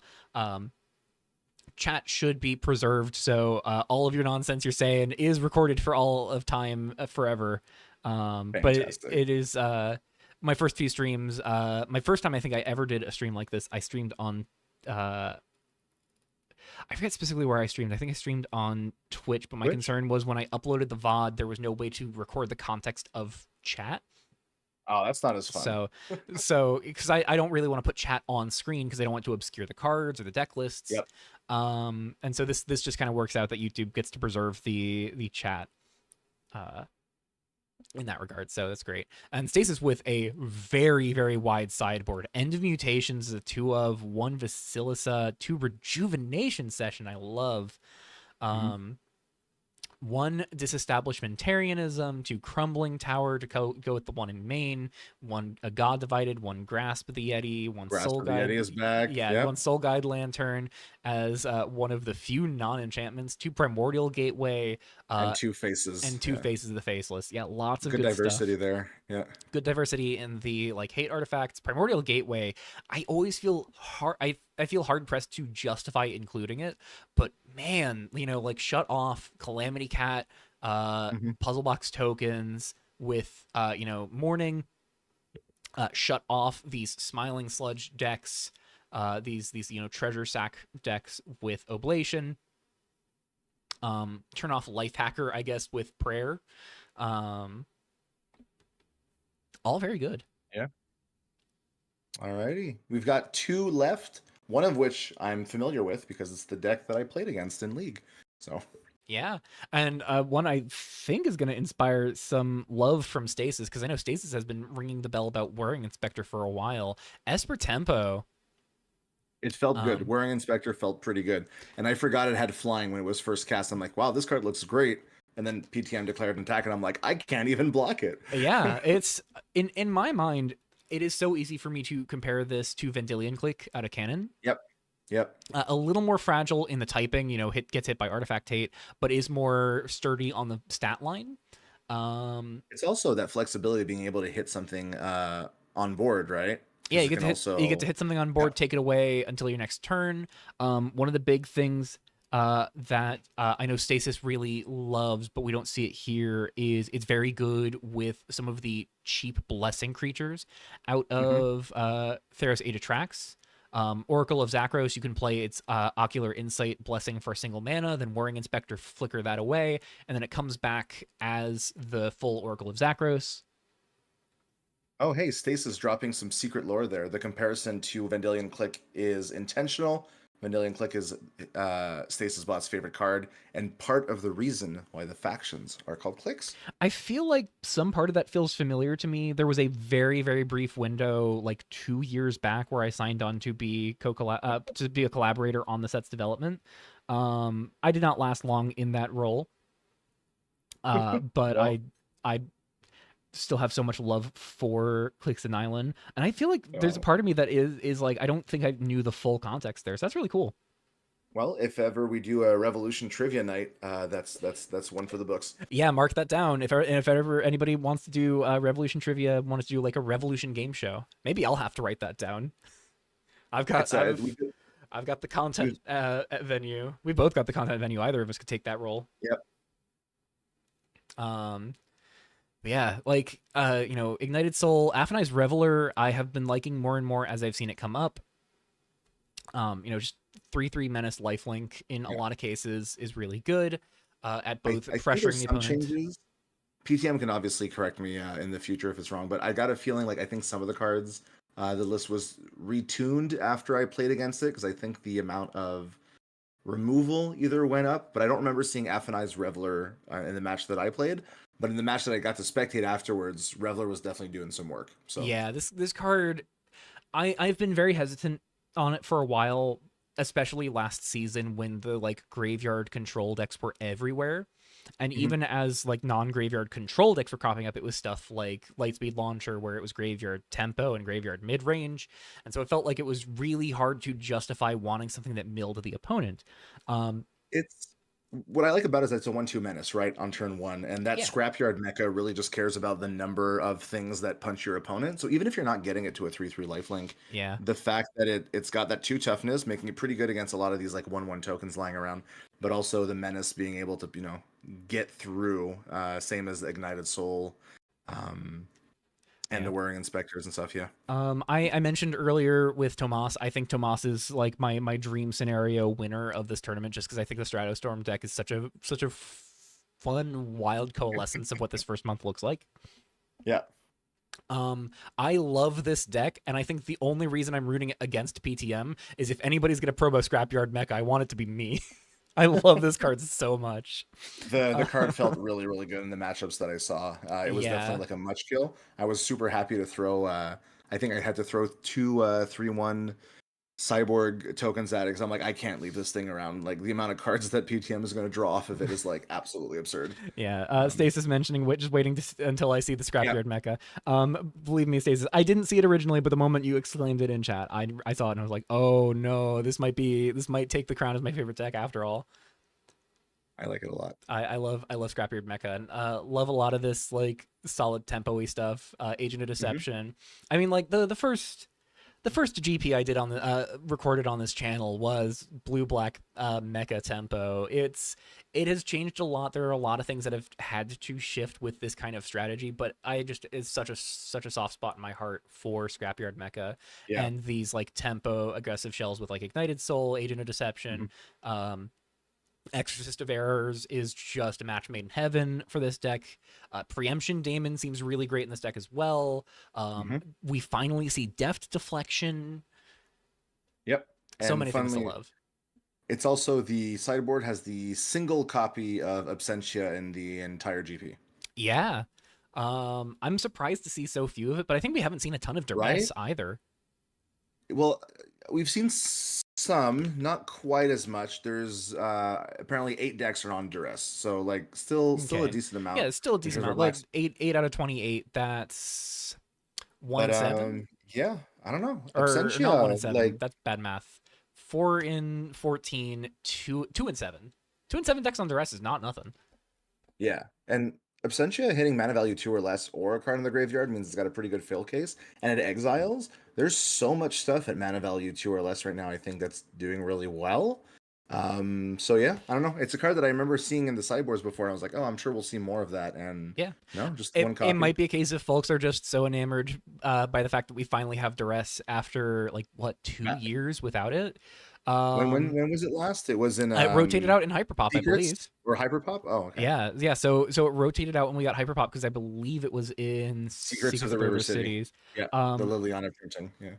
so we had because I remember I specifically made a note in my set review, Hyperpop, or I think in developing my set review, I made a comment that Hyperpop is the only set in Revolution history to have never shared a format with Duress. Oh, well, there we go. And every set after Hyperpop now does not get a claim to that because of errors in the left. Because of Or errors in the because of left. errors in the left and KDT both coming in with Duress to the point where Absentia got developed to replace Duress in the errors set file, rather. Oh, see, I didn't know that. There you go. More Yeah. trivia. Yeah, It's good. I'm glad that there was a folks were diversification. begging for us to finally get Duress back into the format. So a lot of sets that got submitted were submitted with Duress, to my understanding. And so when we found out that it was going to be a 2-set rotation for the first time, a Mhm. lot of work was done to try and make sure that any awkward overlap between the sets was addressed. And Absentia was one of the overlaps that did get addressed in the patch at the start of the month. I think that's a fantastic idea. And I know I've Yeah. talked with PTM before about, of course, this being a rotating format, right? Ensuring that certain cards either stay in circulation or like similar. So it's nice to see Duress back. I think it's just a really nice tool for a format to have. And yeah, the Kitsuo printing, I think that's my favorite Duress art I've seen. Like MSCM has a bunch of printings. Canon has a bunch of printings. I love the art on it, and Yeah. the flavor text is just phenomenal. The So PTM shout out to that. looks like PTM's rocking the Streets at River Cities Yep, the classic printing one. instead, the Liliana one. I love it. Yeah. Um All right. all right, we're at the end. Viola's Why You Gotta Be So G Crude. Naya mid range. Sneaking in there. I'm really Sneaking in happy that there. there was flexibility, though. Yeah. And It's from what I saw in the GP chat, it looks like Viola's been handed the bye. So okay. no Well, punishment to Viola for having to slip in the last minute. They aren't dealt a loss, which is good. I think I'd rather see more players get a shot at trying to get into the top cut than see someone get punished for being a couple minutes late. I'm So checking real quick. PTM actually had, before we got onto Viola's list. Yeah, Inspector killing key tokens is really big. And then yeah, PTM says there was quite a few changes to improve the creatures, soup up the sideboard. And it looks like the guiding principle behind it was how close can I get to building the standard Demir aggro deck from the Canon World Championship 30 with Revolution cards. I love that. What a great premise for building a oh, deck. that's such a cool premise. And I mean it leads to a Thanks. really, really neat deck, and there are a lot of, believable analogs to these kinds of effects. So Mhm. You know, So yeah, we don't have a perfect 1-to-1, but it's pretty clean. without further ado, I do appreciate Viola Gats not only has a cool deck name, but also politely inform us in parentheses that it's Naya Yeah, mid we range. don't have to guess at what this is. It's Naya mid range, making our jobs a little bit easier. Greatly appreciated here. Yeah, a lot of cards that we've seen so far in other decks or in previous GPs. Like, please don't make me pronounce gubernatorial. I'm not sure that's how you pronounce it, so somebody else can do it. Gubernatorial, Hey, I got gubernatorial it. fundraiser. Uh, I love seeing Harvesters, this. yeah, Smith, Blob in the main board, Psyhawk in the main board, Survivors, and then we get down to G Crew, who I know, but I've never seen Stonework Titan before, Is so a I'm gonna brand have new to read one that. from Kitsuo Dusk of Time. Tutors up a land or creature with mana value 1 directly into play. No creatures, so Ooh. this is only getting a land to play. But this is 5 mana 4/4 that puts a land into play. So goes and gets one of these tapped lands in a pinch. These soul spaces. We have one of each of the soul spaces, which is really exciting. Only time I think I've seen them in any of these decks. These Mhm. are our first type duel, I believe, in a long while at the very least. I think we have had typed duels before, but they're very few and far between. Pretty sure So you've had oh some yeah, before. Yeah. we had typed duels in Duelist of Varro.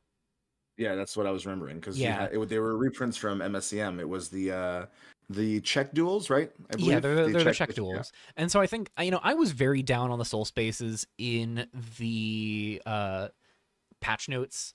Um Hmm. one of the things that got changed, these used to cache the top card of your library, so they'd exile them under a memory token. You could pay 2 to crack the token and play the exiled card Oh, damn. Okay. until end of turn. And so they were proper card advantage. And now, unless you have graveyard synergies, this really is just effectively akin to a utility land that The just yeah, scries one.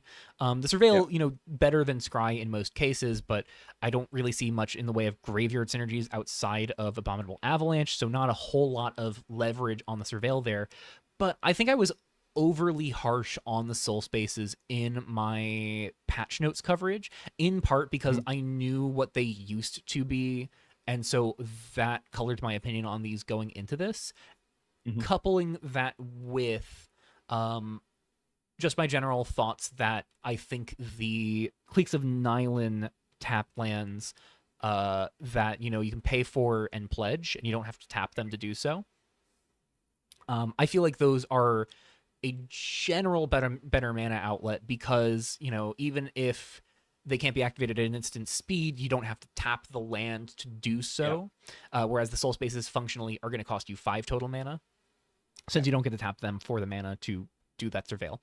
But I do think in a deck like this that is looking to just kind of build up resources long term, Mhm. and just kind of take over the game one turn at a time. Uh, with things like Survivors of the New World, with G Crew. Well, I was Um, gonna say, I'm also noticing that like Stonework Titan has that second clause there, right? That lets you return a creature to give it indestructible. So you can recuperate your original Survivors of the New World or all those nice CTBs in Absolutely. Fundraiser and Hungry Blob Reuse and Blob, reuse Fundraiser to keep pledging, reuse G Crew if you'd rather not wander it for some reason. yep. It's one less mana to pick it up with Stonework Titan, and it gives Titan indestructible in the process. So, And you can um, split it up over a few turns if you yeah, need to. yeah, So that's another great thing is that you can just use Titan to respond to removal, protect itself, protect your other creatures from removal. Titan mhm. just seems like if you can get to enough mana in play, then there's a lot going on. And uh, The land that it fetches doesn't enter tapped. So even if yeah, you're so playing like you can go get one of the like untapped lands. You can just go get a basic if you uh, have more mana, more to do with the mana that you get. But the inclusion of tapped lands, I think, does a lot of good with yeah, Stonework Titan, in yeah, part specifically because of that. There's one other thing very loose in my mind. Two things loose in my mind. The first one is I almost wonder if this deck would want one or like a couple copies of the Errors in the Weft fetches, mhm, specifically because with enough mana, Stonework Titan can find one and pick it up in response to its sacrifice clause. You don't get to fetch with it if you do because they're conditional on sacrificing, but yeah, it but you gives you do the get to opportunity to queue it up to discard it the following turn if you need to. yeah. I don't know if any of the Naya ones are particularly worth doing that for. I think maybe the green white one because it makes a couple 1/1 tokens, but those are made tapped. Let's check. The red green one's a fight effect, I believe. Yeah, I mean that's not bad. The red white one's an Uh, overrun if you really need it. Not in the sense of giving trample. It's a trumpet blast. yeah, and then as you Um, said, the green white is 3 tapped 1/1 white. I mean, it's yeah. not But horrible with cards like G Crew, right? that yeah, it's not horrible. That does bridge into the second thought I had though, which is that there's one each of the cycling lands from Kitsuo, and those Mhm. absolutely do work with Stonework Titan. Where if you're just late enough in the game, you have enough lands, you don't need more mana. Yeah. Pick up one of your paths and cycle it. Mhm. That just seems good. My little like deck designer kind of wishes there was at least one mana creature with mana value 1 or less for the Titan, but honestly, it's really just there for the lands. So Yeah, and I think that's fine. I do have that same thought process of like, I want to see a one drop. Like, what's the harm in playing a one of what's Melon? the what's this what's one that grows with lands? Is it Seeker? Oh, it is Seeker, Oh but no, that's just Seeker forest. of New That's just Horizons forest. is only forests. It used to Yeah, be it any used to basic be. land, Yeah, but now it's just forests. So that's all I right. mean, now it works with the soul spaces. Yeah, I don't know. I don't know. Just thinking of it Um, like that. yeah, I think realistically, oh, Stasis makes a good point. Get a getaway proxy in there. Stonework Titan search up getaway proxy and immediately Uh-huh. pick up one of your other creatures. Yeah, there you go. Good stuff. Um, and no man lands in this. No creature lands, which I will oh say yeah, Chipmunk does honestly. mention exciting changes coming to the Soul Spaces next month. So I might have to get a couple Ooh. reps in with these if they're potentially lined up for changes. Which I mean, I would be down to see these get some change, making them maybe a little more viable. Mhm. Especially with so many reasons to play untapped lands, I'd love to see a tapped cycle get a nice boon here right now. Yep. Reward people for Honestly, playing slower mana bases. there's room for some upgrades because the Yeah. untapped stuff is like pretty good right now.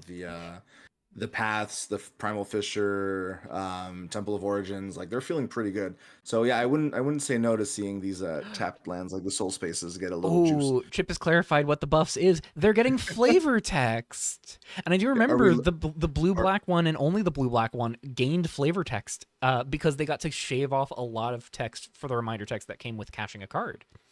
yeah, that's true. Are we gonna I was cut gonna the say that surveil that reminder text? I don't know if we're gonna cut the surveillance reminder text. I don't think the blue black one loses that reminder text. Let's see. I'm gonna go check it out.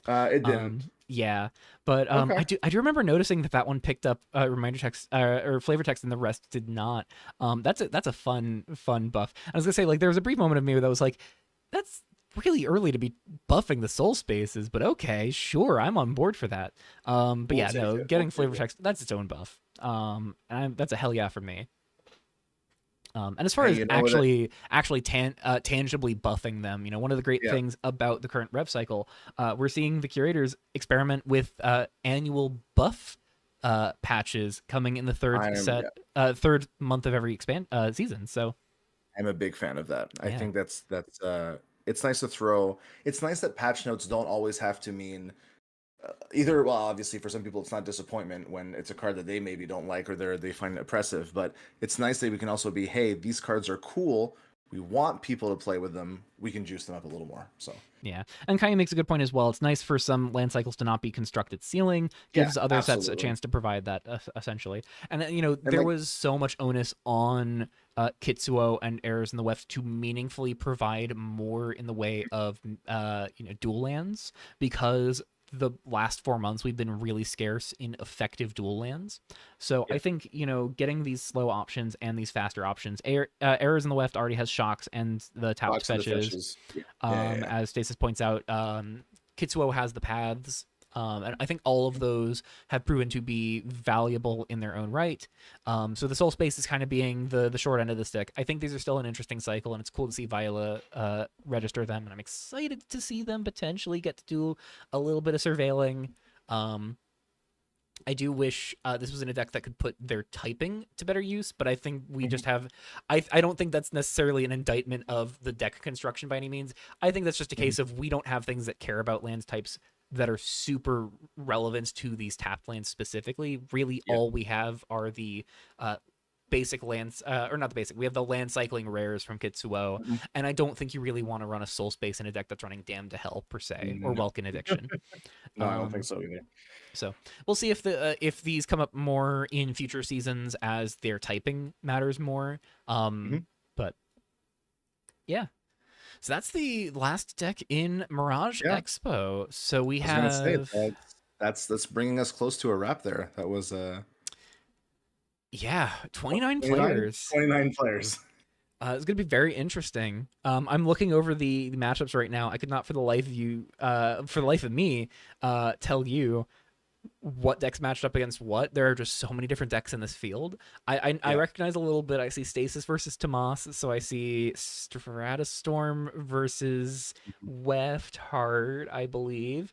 I remember what Cajun's on because it's red white koi float, and that's my Yeah, opponent. you're against red white. Ricky on the Teamer Weft Heart deck against Volt Switch on uh the like black red Mhm. sacrifice aggro deck. The Styles matchup is pretty interesting. Styles against Scribble, so it's going to be the white blue control against Damn to Hell. Yeah, white blue against mono black. No planeswalkers in the white blue deck. Might be a knock against Damn to Hell, but I mean it kills Benthelos, I guess. Hmm. You can just point all the damage at Benthelos and still gain all that life. Actually, forget Benthelos. Damn to Hell makes 100-handed pillars look really awkward. Oh yeah. We got Pip against Magma Dragon, so that's uh blue white colorless control up against Oh, I did the find blue green. Dr. Chipmunk is against Lee, so it's Rib against Rib on Oh, round it's one. the Rib Mirror. Rib Mirror. Rib Mirror is Oh, going to be hey, interesting. Crimson Knight. This is awesome that it popped into recommendations. Yes, this is a custom card constructed tournament and a format. That's exactly it. Yeah. Welcome in. If you're interested in the format more, we are coming up towards the end of the stream here right now, unfortunately. Um, But do check Coveted Peacock's description for this video. You can find a link to the Custom Magic Discord invite if you want to know more. We've got links to the compendium, our search engine, and everything. And honestly, you're in the right place if you've got questions or want to know more. So, Absolutely. And if a standard style, like standard rotating format is not so much your speed, if you're looking for something that's a little more settled, a little more stable, Times here is a major component to the MSEM Magic Set Editor Modern format. Feel free to go ahead and check out their channel as well, linked in the description, or I believe you can click on their channel name in the stream title potentially. yep. Yeah, I checked earlier. And go pop over to their channel, give them a subscribe, and they've been doing some coverage of the Revolution format right now as we gear up Start a new for this season, GP yeah. and start a new season with 2 new sets joining the format for the first time as opposed to the usual one.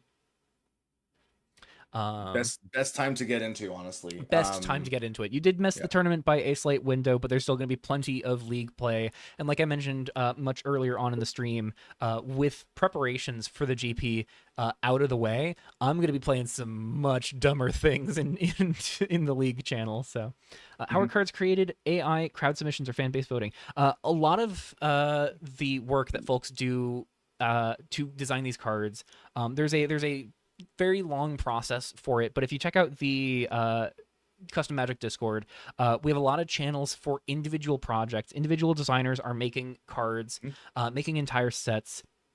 Yep. The And then those sets community, are submitted, and then yeah, the community works with these designers to help refine those cards over time. Both folks who play Revolution and just other folks within the Discord.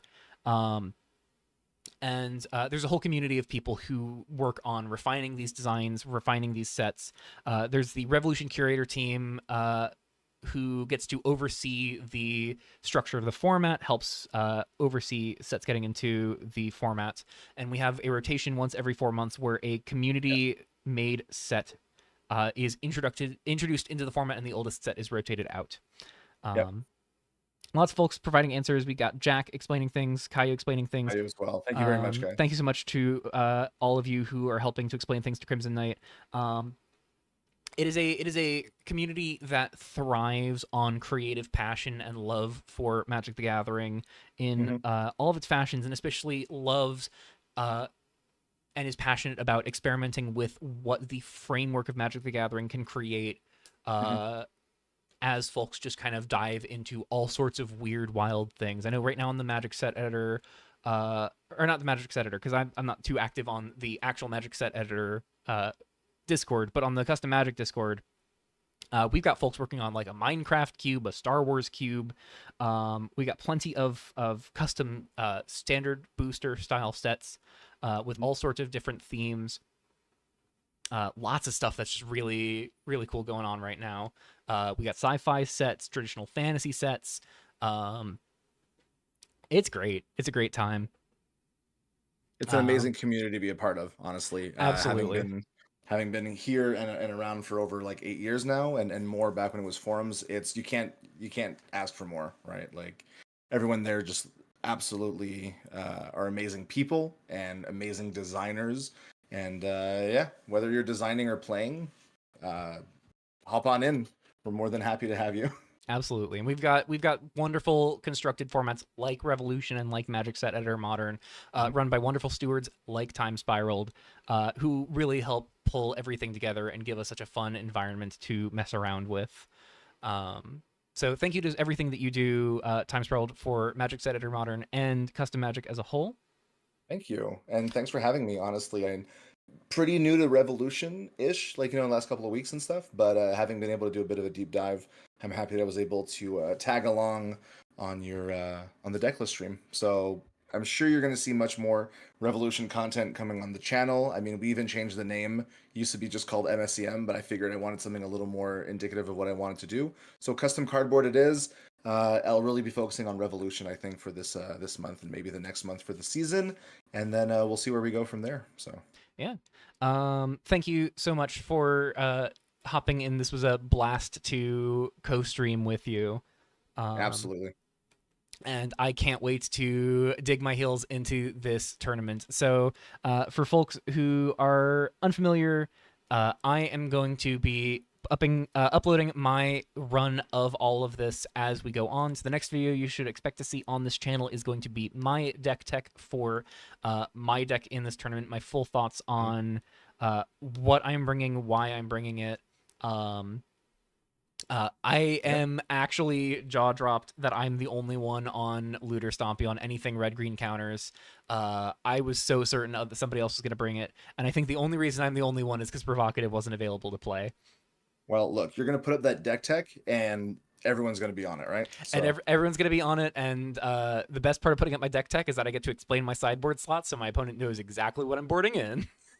maybe run the match before. I don't know. If you feel Yeah. confident enough in the deck, you can put it up.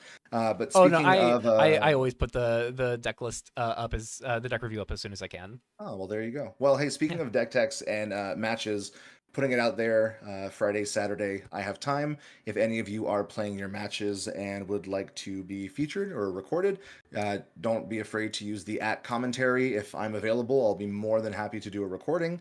Even if I can't publish the video right away, I'll definitely try and get some of that content. And I really want to showcase GP Mirage Expo with some league spaced out into that. But I'll let Coveted focus on her matches, and that way we get to tackle all angles of this tournament together. Yeah. Alrighty, so I think that just about wraps it. We have been live for 3 hours, so It's way past the it's time that I'm normally asleep, so I get up yeah. in You got six work. hours. Oh goodness, you got work tomorrow, don't you? This was worth it. Don't worry Oh about it. yeah. Let's get you to bed. Thank you all, everybody in Thank chat you so for tuning much. in. Thank you to everybody who's watching the VOD after the fact, and I will see everybody in the Revolution chat. We will both see you all in the Revolution chat. Uh, Absolutely. Take care, everyone. take care, everybody.